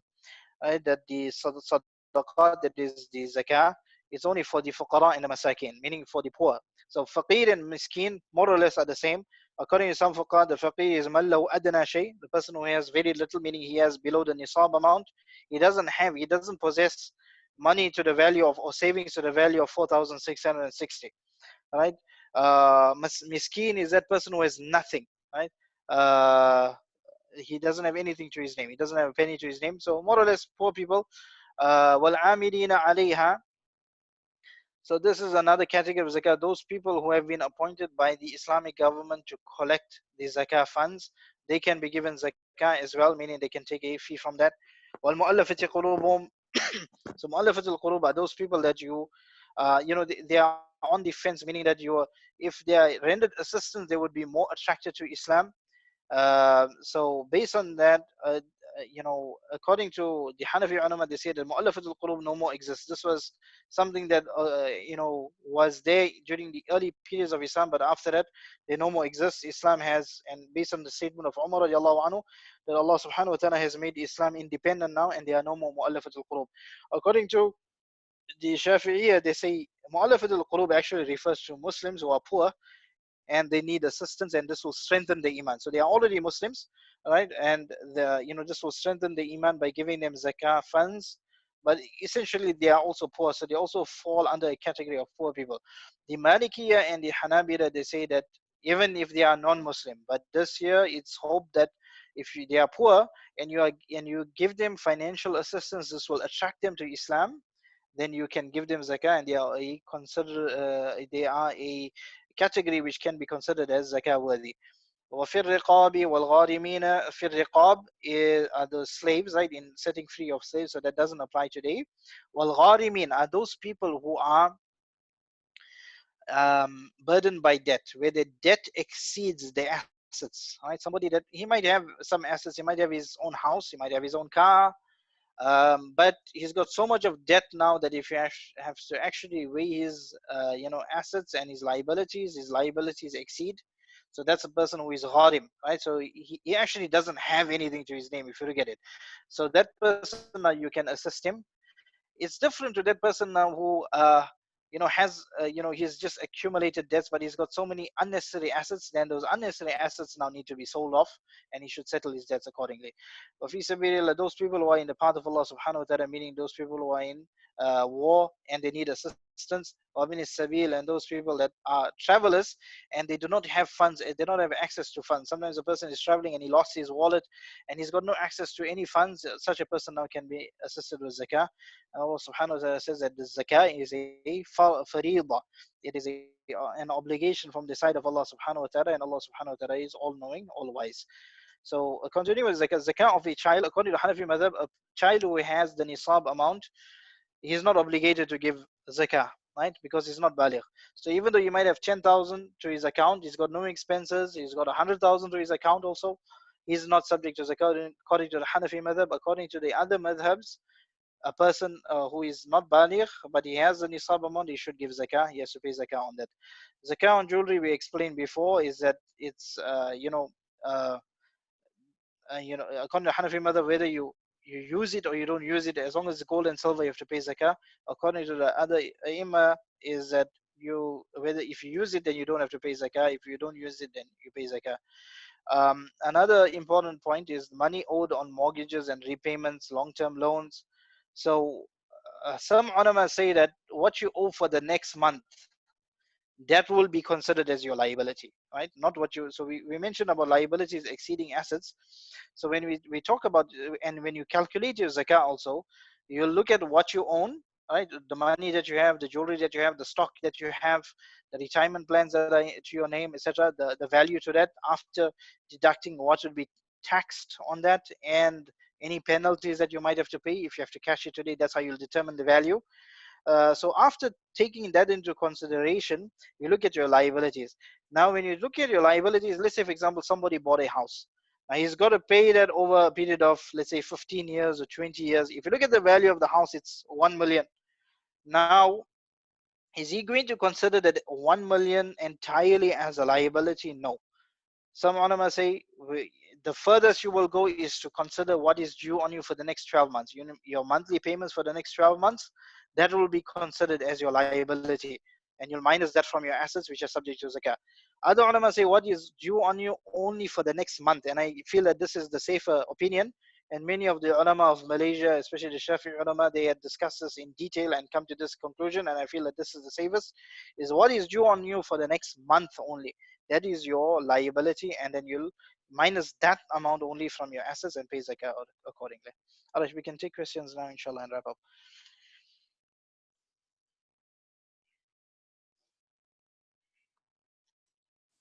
Jazakallah khair, Sheikh. We have a question. I made an intent to sell the property recently. Intention didn't pass 1 year. So do I pay zakah for that property?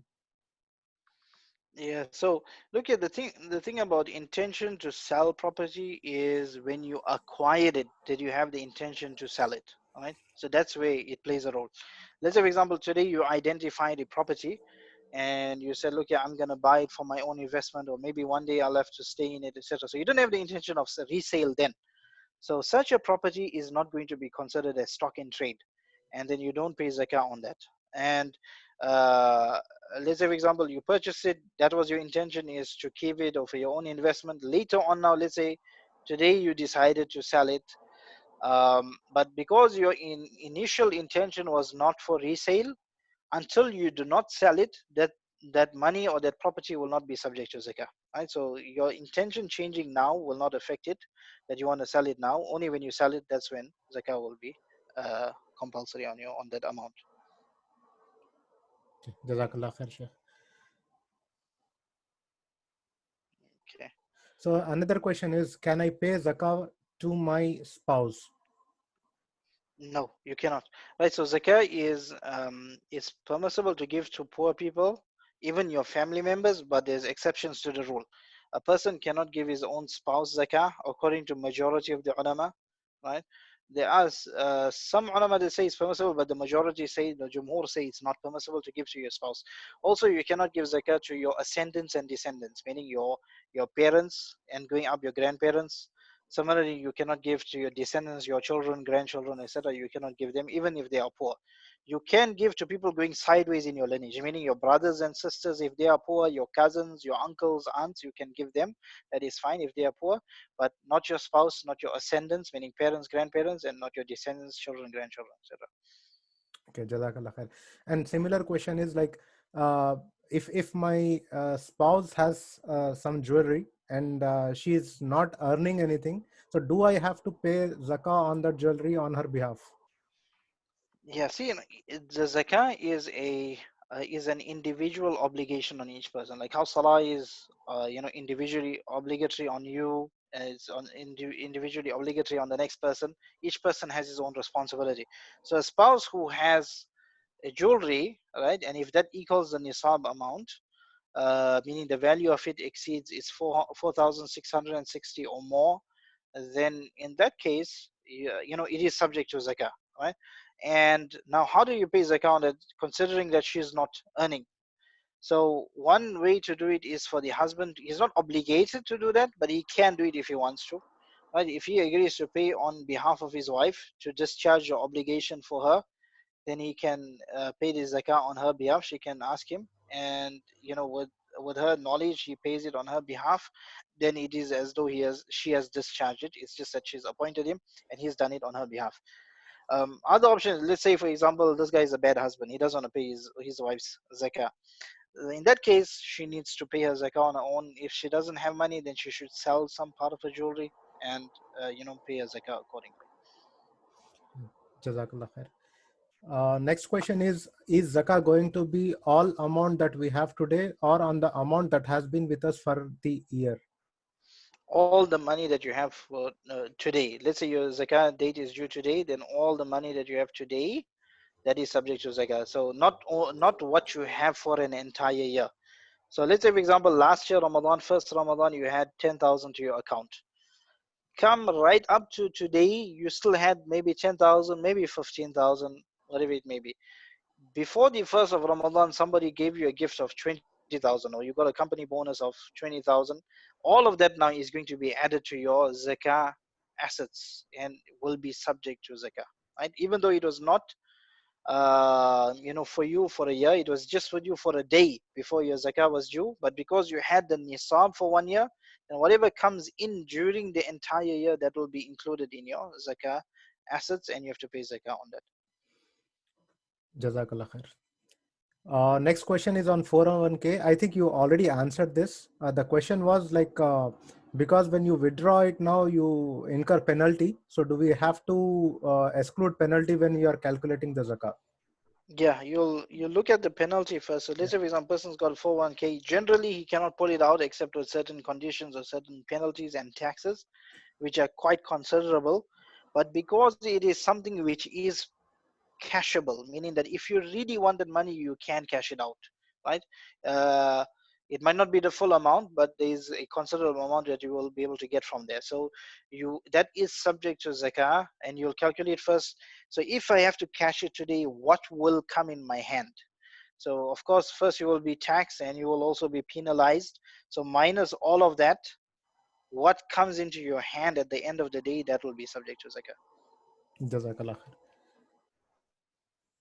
khair. Next question, it's actually on Taraweeh. The question is,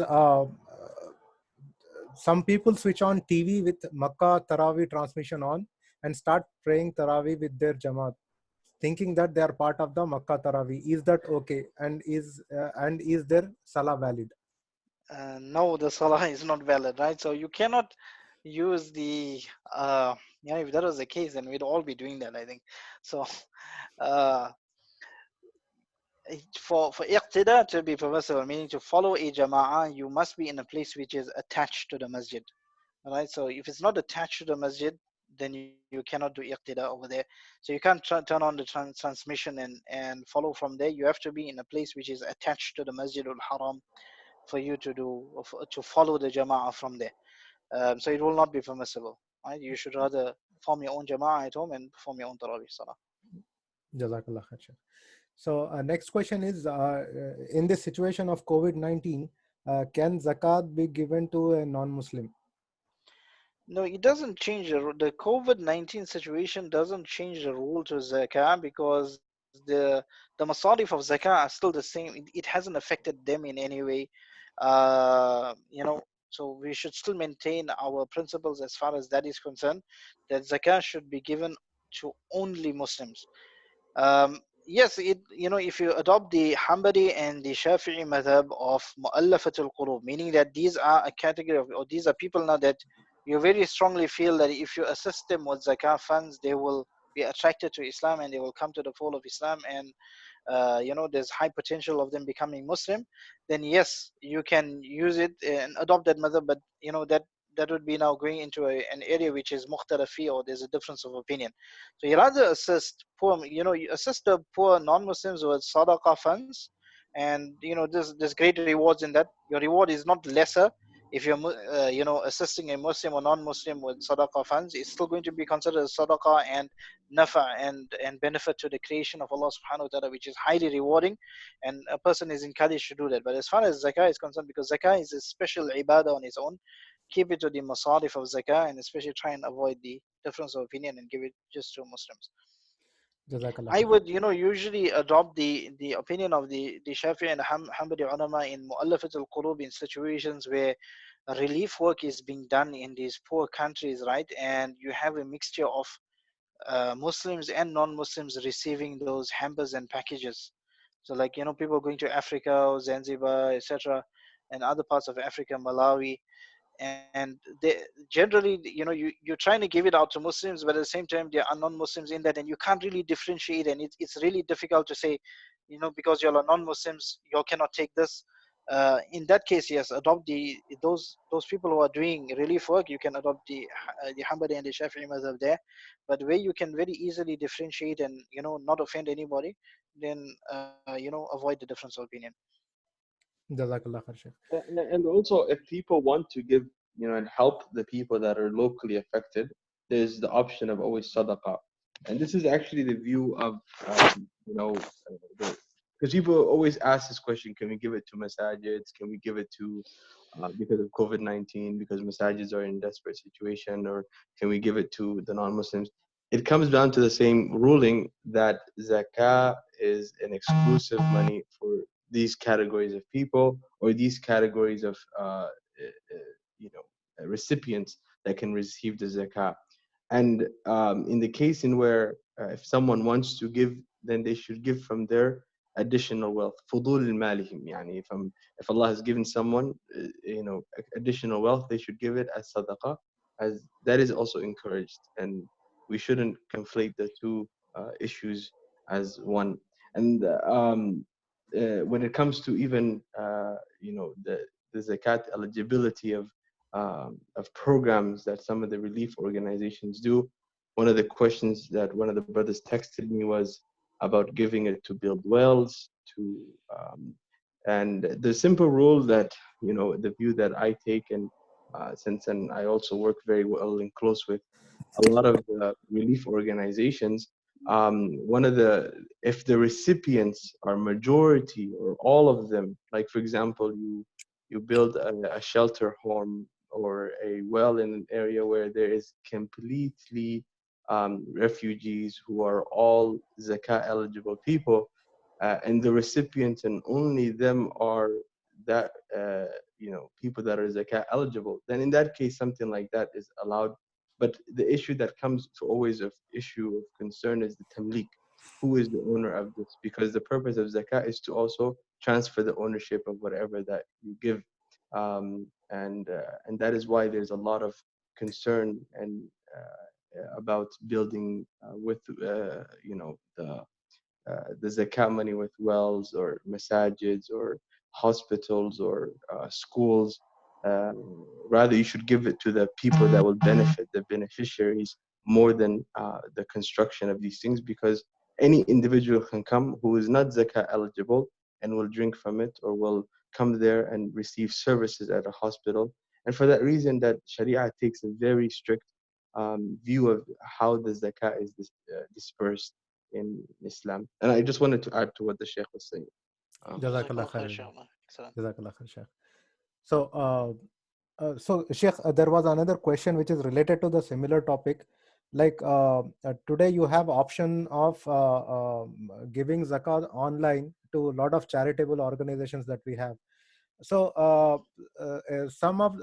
almost all of the charitable organization, they take some of the administrative charges also, right? So while distributing this, but which means that your 100% zakah is going towards the people who are needy, but some percentage is going towards the administrative charges also. So is that Right. okay, or how is that?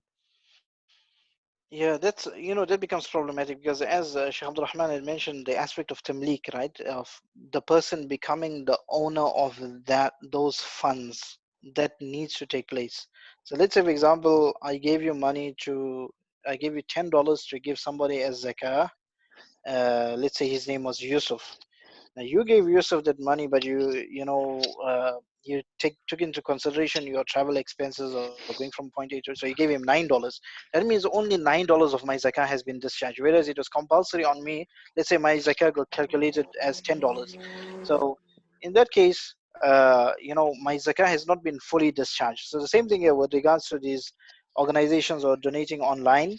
Whatever admin fees are being charged, that is not going to be considered as part of your zakah. So you need to take that into consideration whenever you are donating. Look at what the admin fees or what percentage will be taken off, and give that extra so that the full amount of your zakah, now what is due on you, goes to that particular person or those recipients. Jazakallah khair. So the next question in the line is, again, this is related to suhoor, and I think you have already answered this. The question is, when is the good time to stop eating for suhoor? When you're not hungry. So I know where this question is coming from who. So all right, so okay, any time before, there's no particular time, right up to the last moment of suhoor you can eat, and that is actually the sunnah, is to eat to that last moment. So wake up a little bit early to perform your tahajjud and to make your dua, etc., and then leave some time for suhoor so that you can eat right up to the last moment, because this is a concession from Allah to eat right up to that time. So it's good to take advantage of that time as well. Jazakallah khair, Sheikh. Next question is related to stocks. Like most of the companies, they give stock to the employees. but these stocks, they are not available immediately to sell and benefit from. They vest over the period of time. So how should we consider them for the calculation of zakat? Yeah, so it depends on how the whole thing is structured, right? So sometimes a company promises stock. For example, you work for us for 3 years or for a year, and then we'll release stocks to you. So in that case, it's promised. It hasn't been released to you as yet, Right. right? So those are not going to be considered as part of your zakatable assets. Those stocks that have been released to you, but you can you're still locked in, meaning that there's a lock-in period where you cannot sell or you cannot trade in those stocks, but you can trade in later on. um, that is also considered to be, it's because it's an asset which is in your name and is gaining value. It is internally being traded and gaining value over that, so that is considered now to be subject to zakah, and you should pay zakah on that. Jazakallah khair. Next question is, if the gold is purchased for daughter's marriage, then do we give zakat on that? So yes, if gold has been purchased, right, now it'll depend on who's purchased it, right?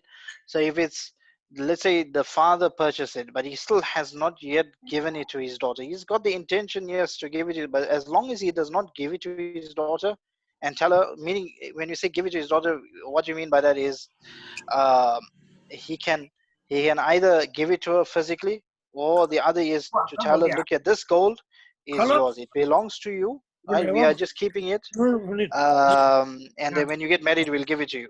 So in that case, that is hers, right?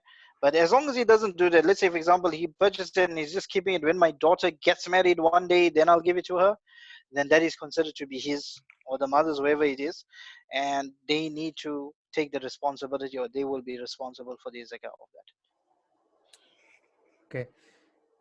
The next question is, people with name Sayyid are considered to be descendants of Prophet Sallallahu Alaihi Wasallam. Is it and it is said that they are not eligible for receiving zakat. What is the ruling on this? Yeah, so it is the common opinion of ulama that somebody that is from the progeny of Rasulullah sallallahu alaihi wasallam, then these are people that cannot be given zakah, because Rasulullah sallallahu alaihi wasallam has said that sadaqah is not for us, but we can take hadiyah. So based on that, for any of the progeny of Rasulullah or the household of Rasulullah sallallahu alaihi wasallam to accept these funds this year, it will not be permissible for them to take zakah, right? Um, the thing is, you mentioning the words, so many people are, have the name Sayyid or have the title Sayyid, but they are not really Sayyid too, right? But that is, it's hard to determine who is, truly a Sayyid or who is not.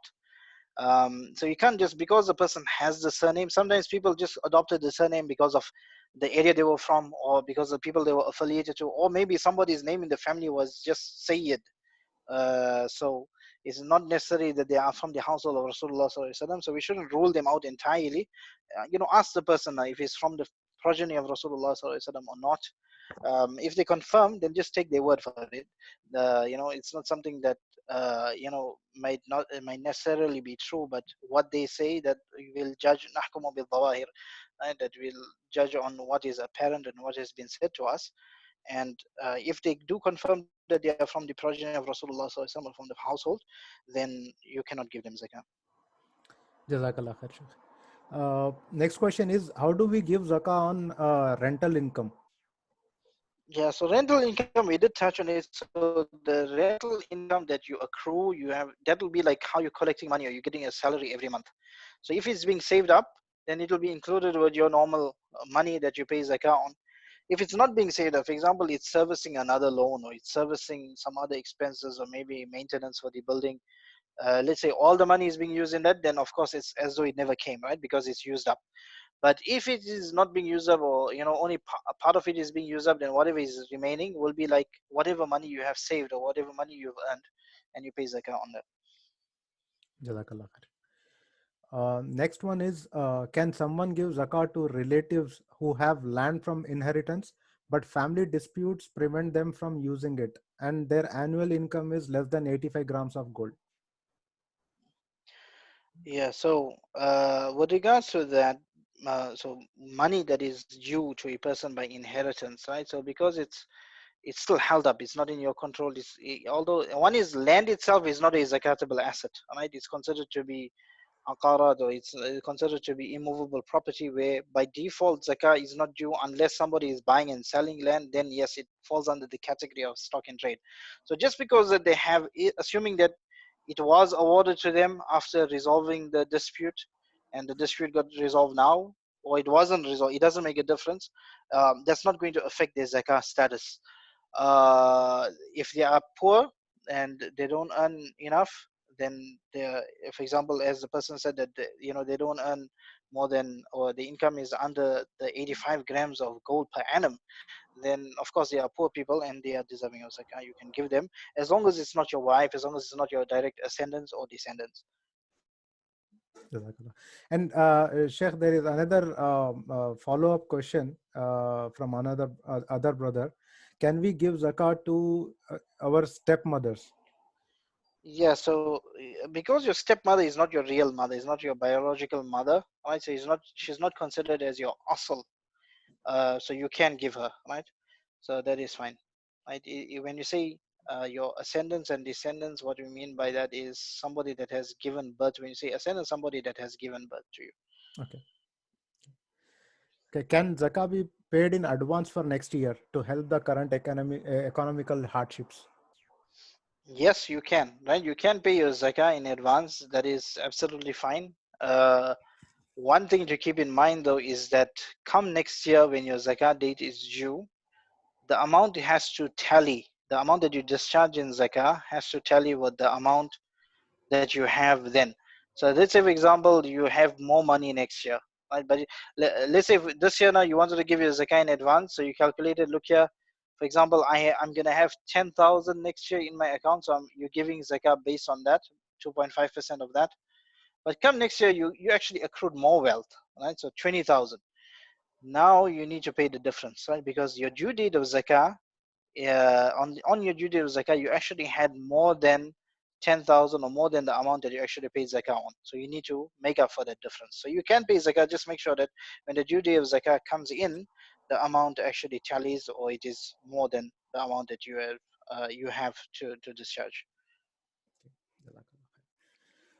Next question is, if I take a loan from my relatives for 4 to 6 months and I pay them back, do I need to pay zakah on that money?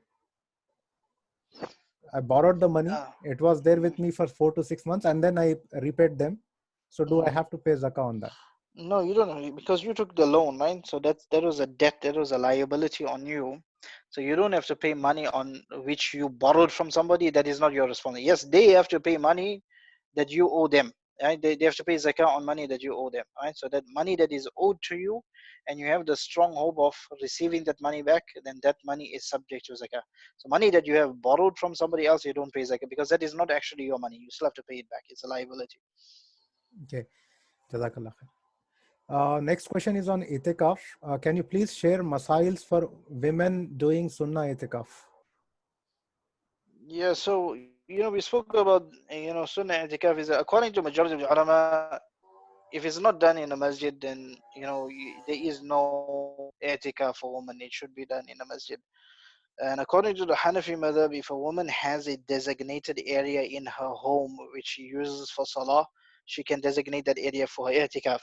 So if you are adopting that view, then yes, you have a designated spot, then you can do i'tikaf, and then you need to adhere to the rules of i'tikaf as usual. Meaning that if you walk out of that spot without a valid reason, for example, just for leisure you walk out, then the i'tikaf is going to break. So you should not leave that area without necessity.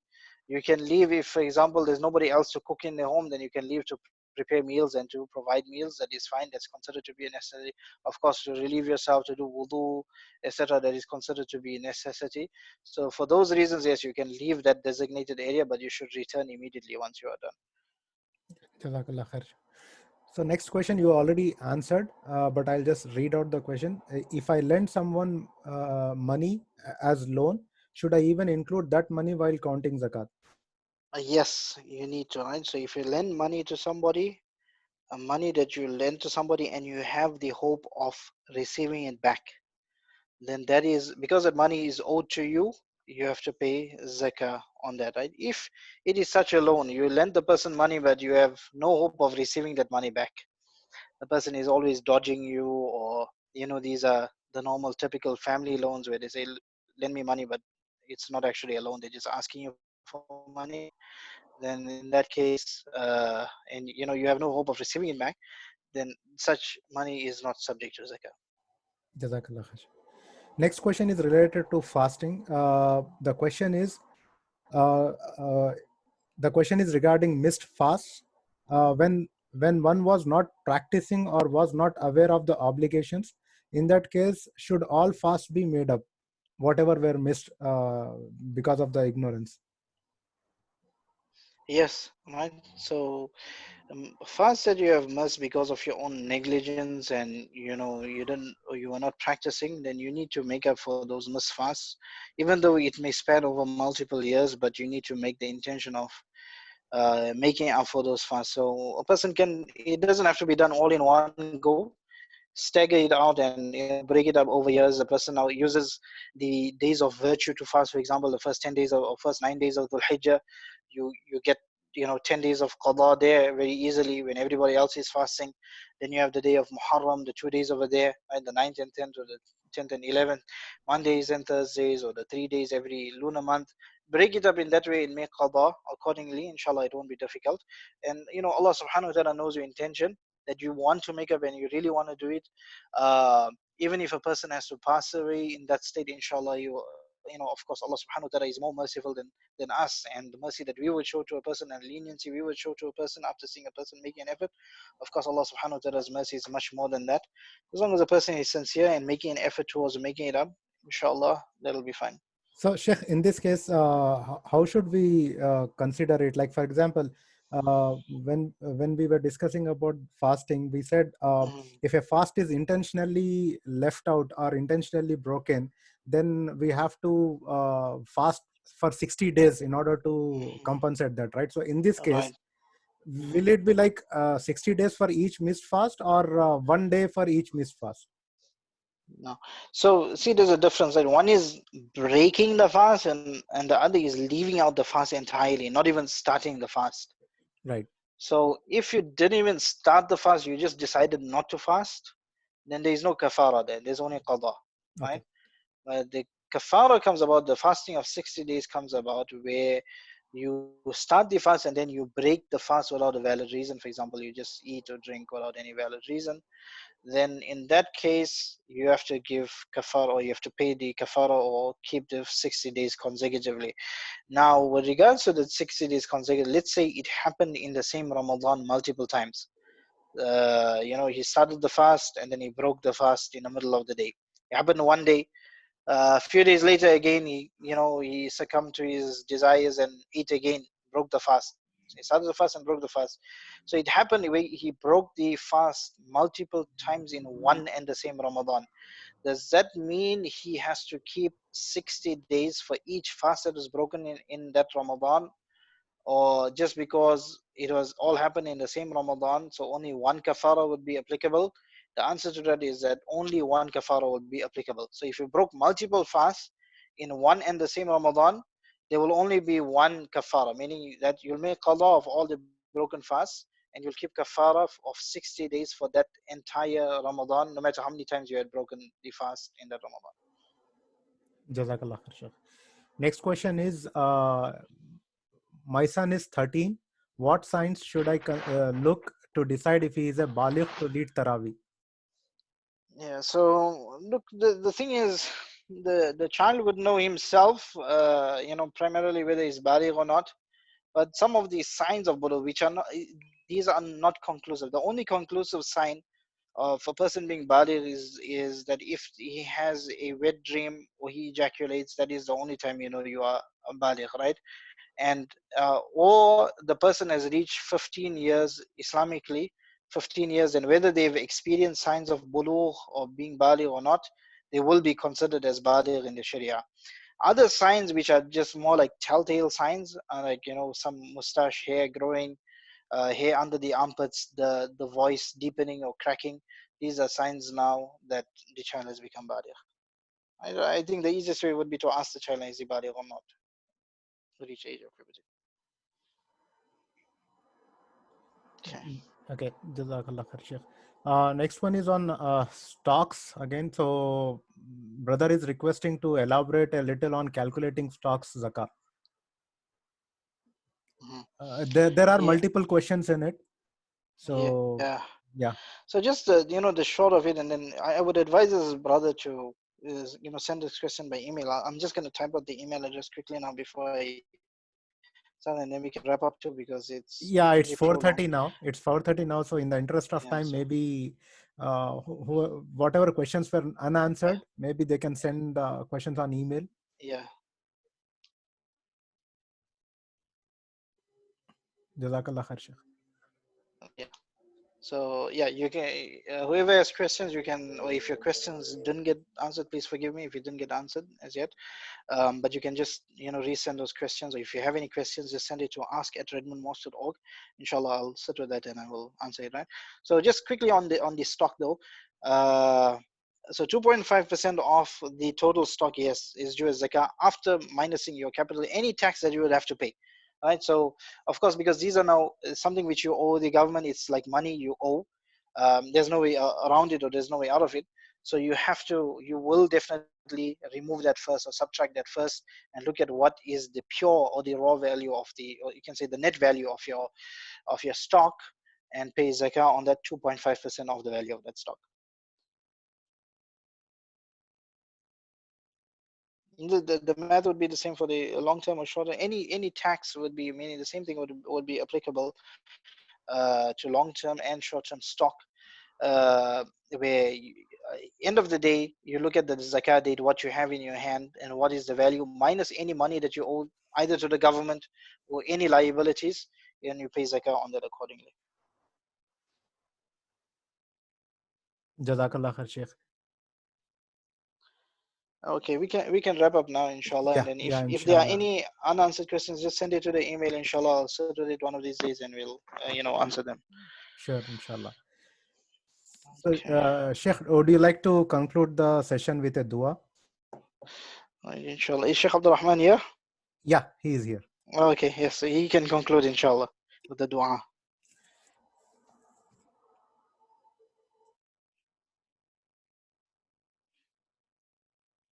Sheikh Abdul Rahman. Okay, Sheikh might be busy, so inshallah, we will conclude now. We make dua to Allah subhanahu wa ta'ala to grant all of us the full benefits of Ramadan, and one is to, of course, first of all, to accept this program. May Allah subhanahu wa ta'ala reward each and every one of you for participating in this. The reason why you participated in this program was, of course, your concern for your deen and doing the right thing, and you wanted to. So it's definitely, wherever you are seated and wherever you are being blessed, and the malaika are making dua for you as well, because you are seeking knowledge, the knowledge of deen. So inshallah, you are being blessed right now. You have the dua of the malaika, they're making dua for your forgiveness, etc. So definitely it's even though we are not in one and the same gathering right now, but Allah subhanahu wa ta'ala's mercy is much more than that, and is encompassing everybody, inshallah. So I make dua that Allah subhanahu wa ta'ala accepts your participation, and Allah subhanahu wa ta'ala accepts whatever has been said over here, and give us the ability to practice on this.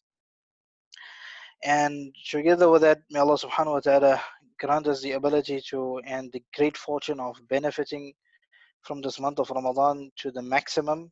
Although our situations are challenging right now, but inshallah, it's one thing, it makes a person realize the value of the masajid. When a person, they say qadrun ni'mati ba'da zawal, that the value of a ni'mah, of a blessing, is only realized after it goes away. So we realize the value of the masjid and the great blessing of the masjid. Although it's temporarily taken away from us, inshallah it will be given back to us, and inshallah we will value the masjid more.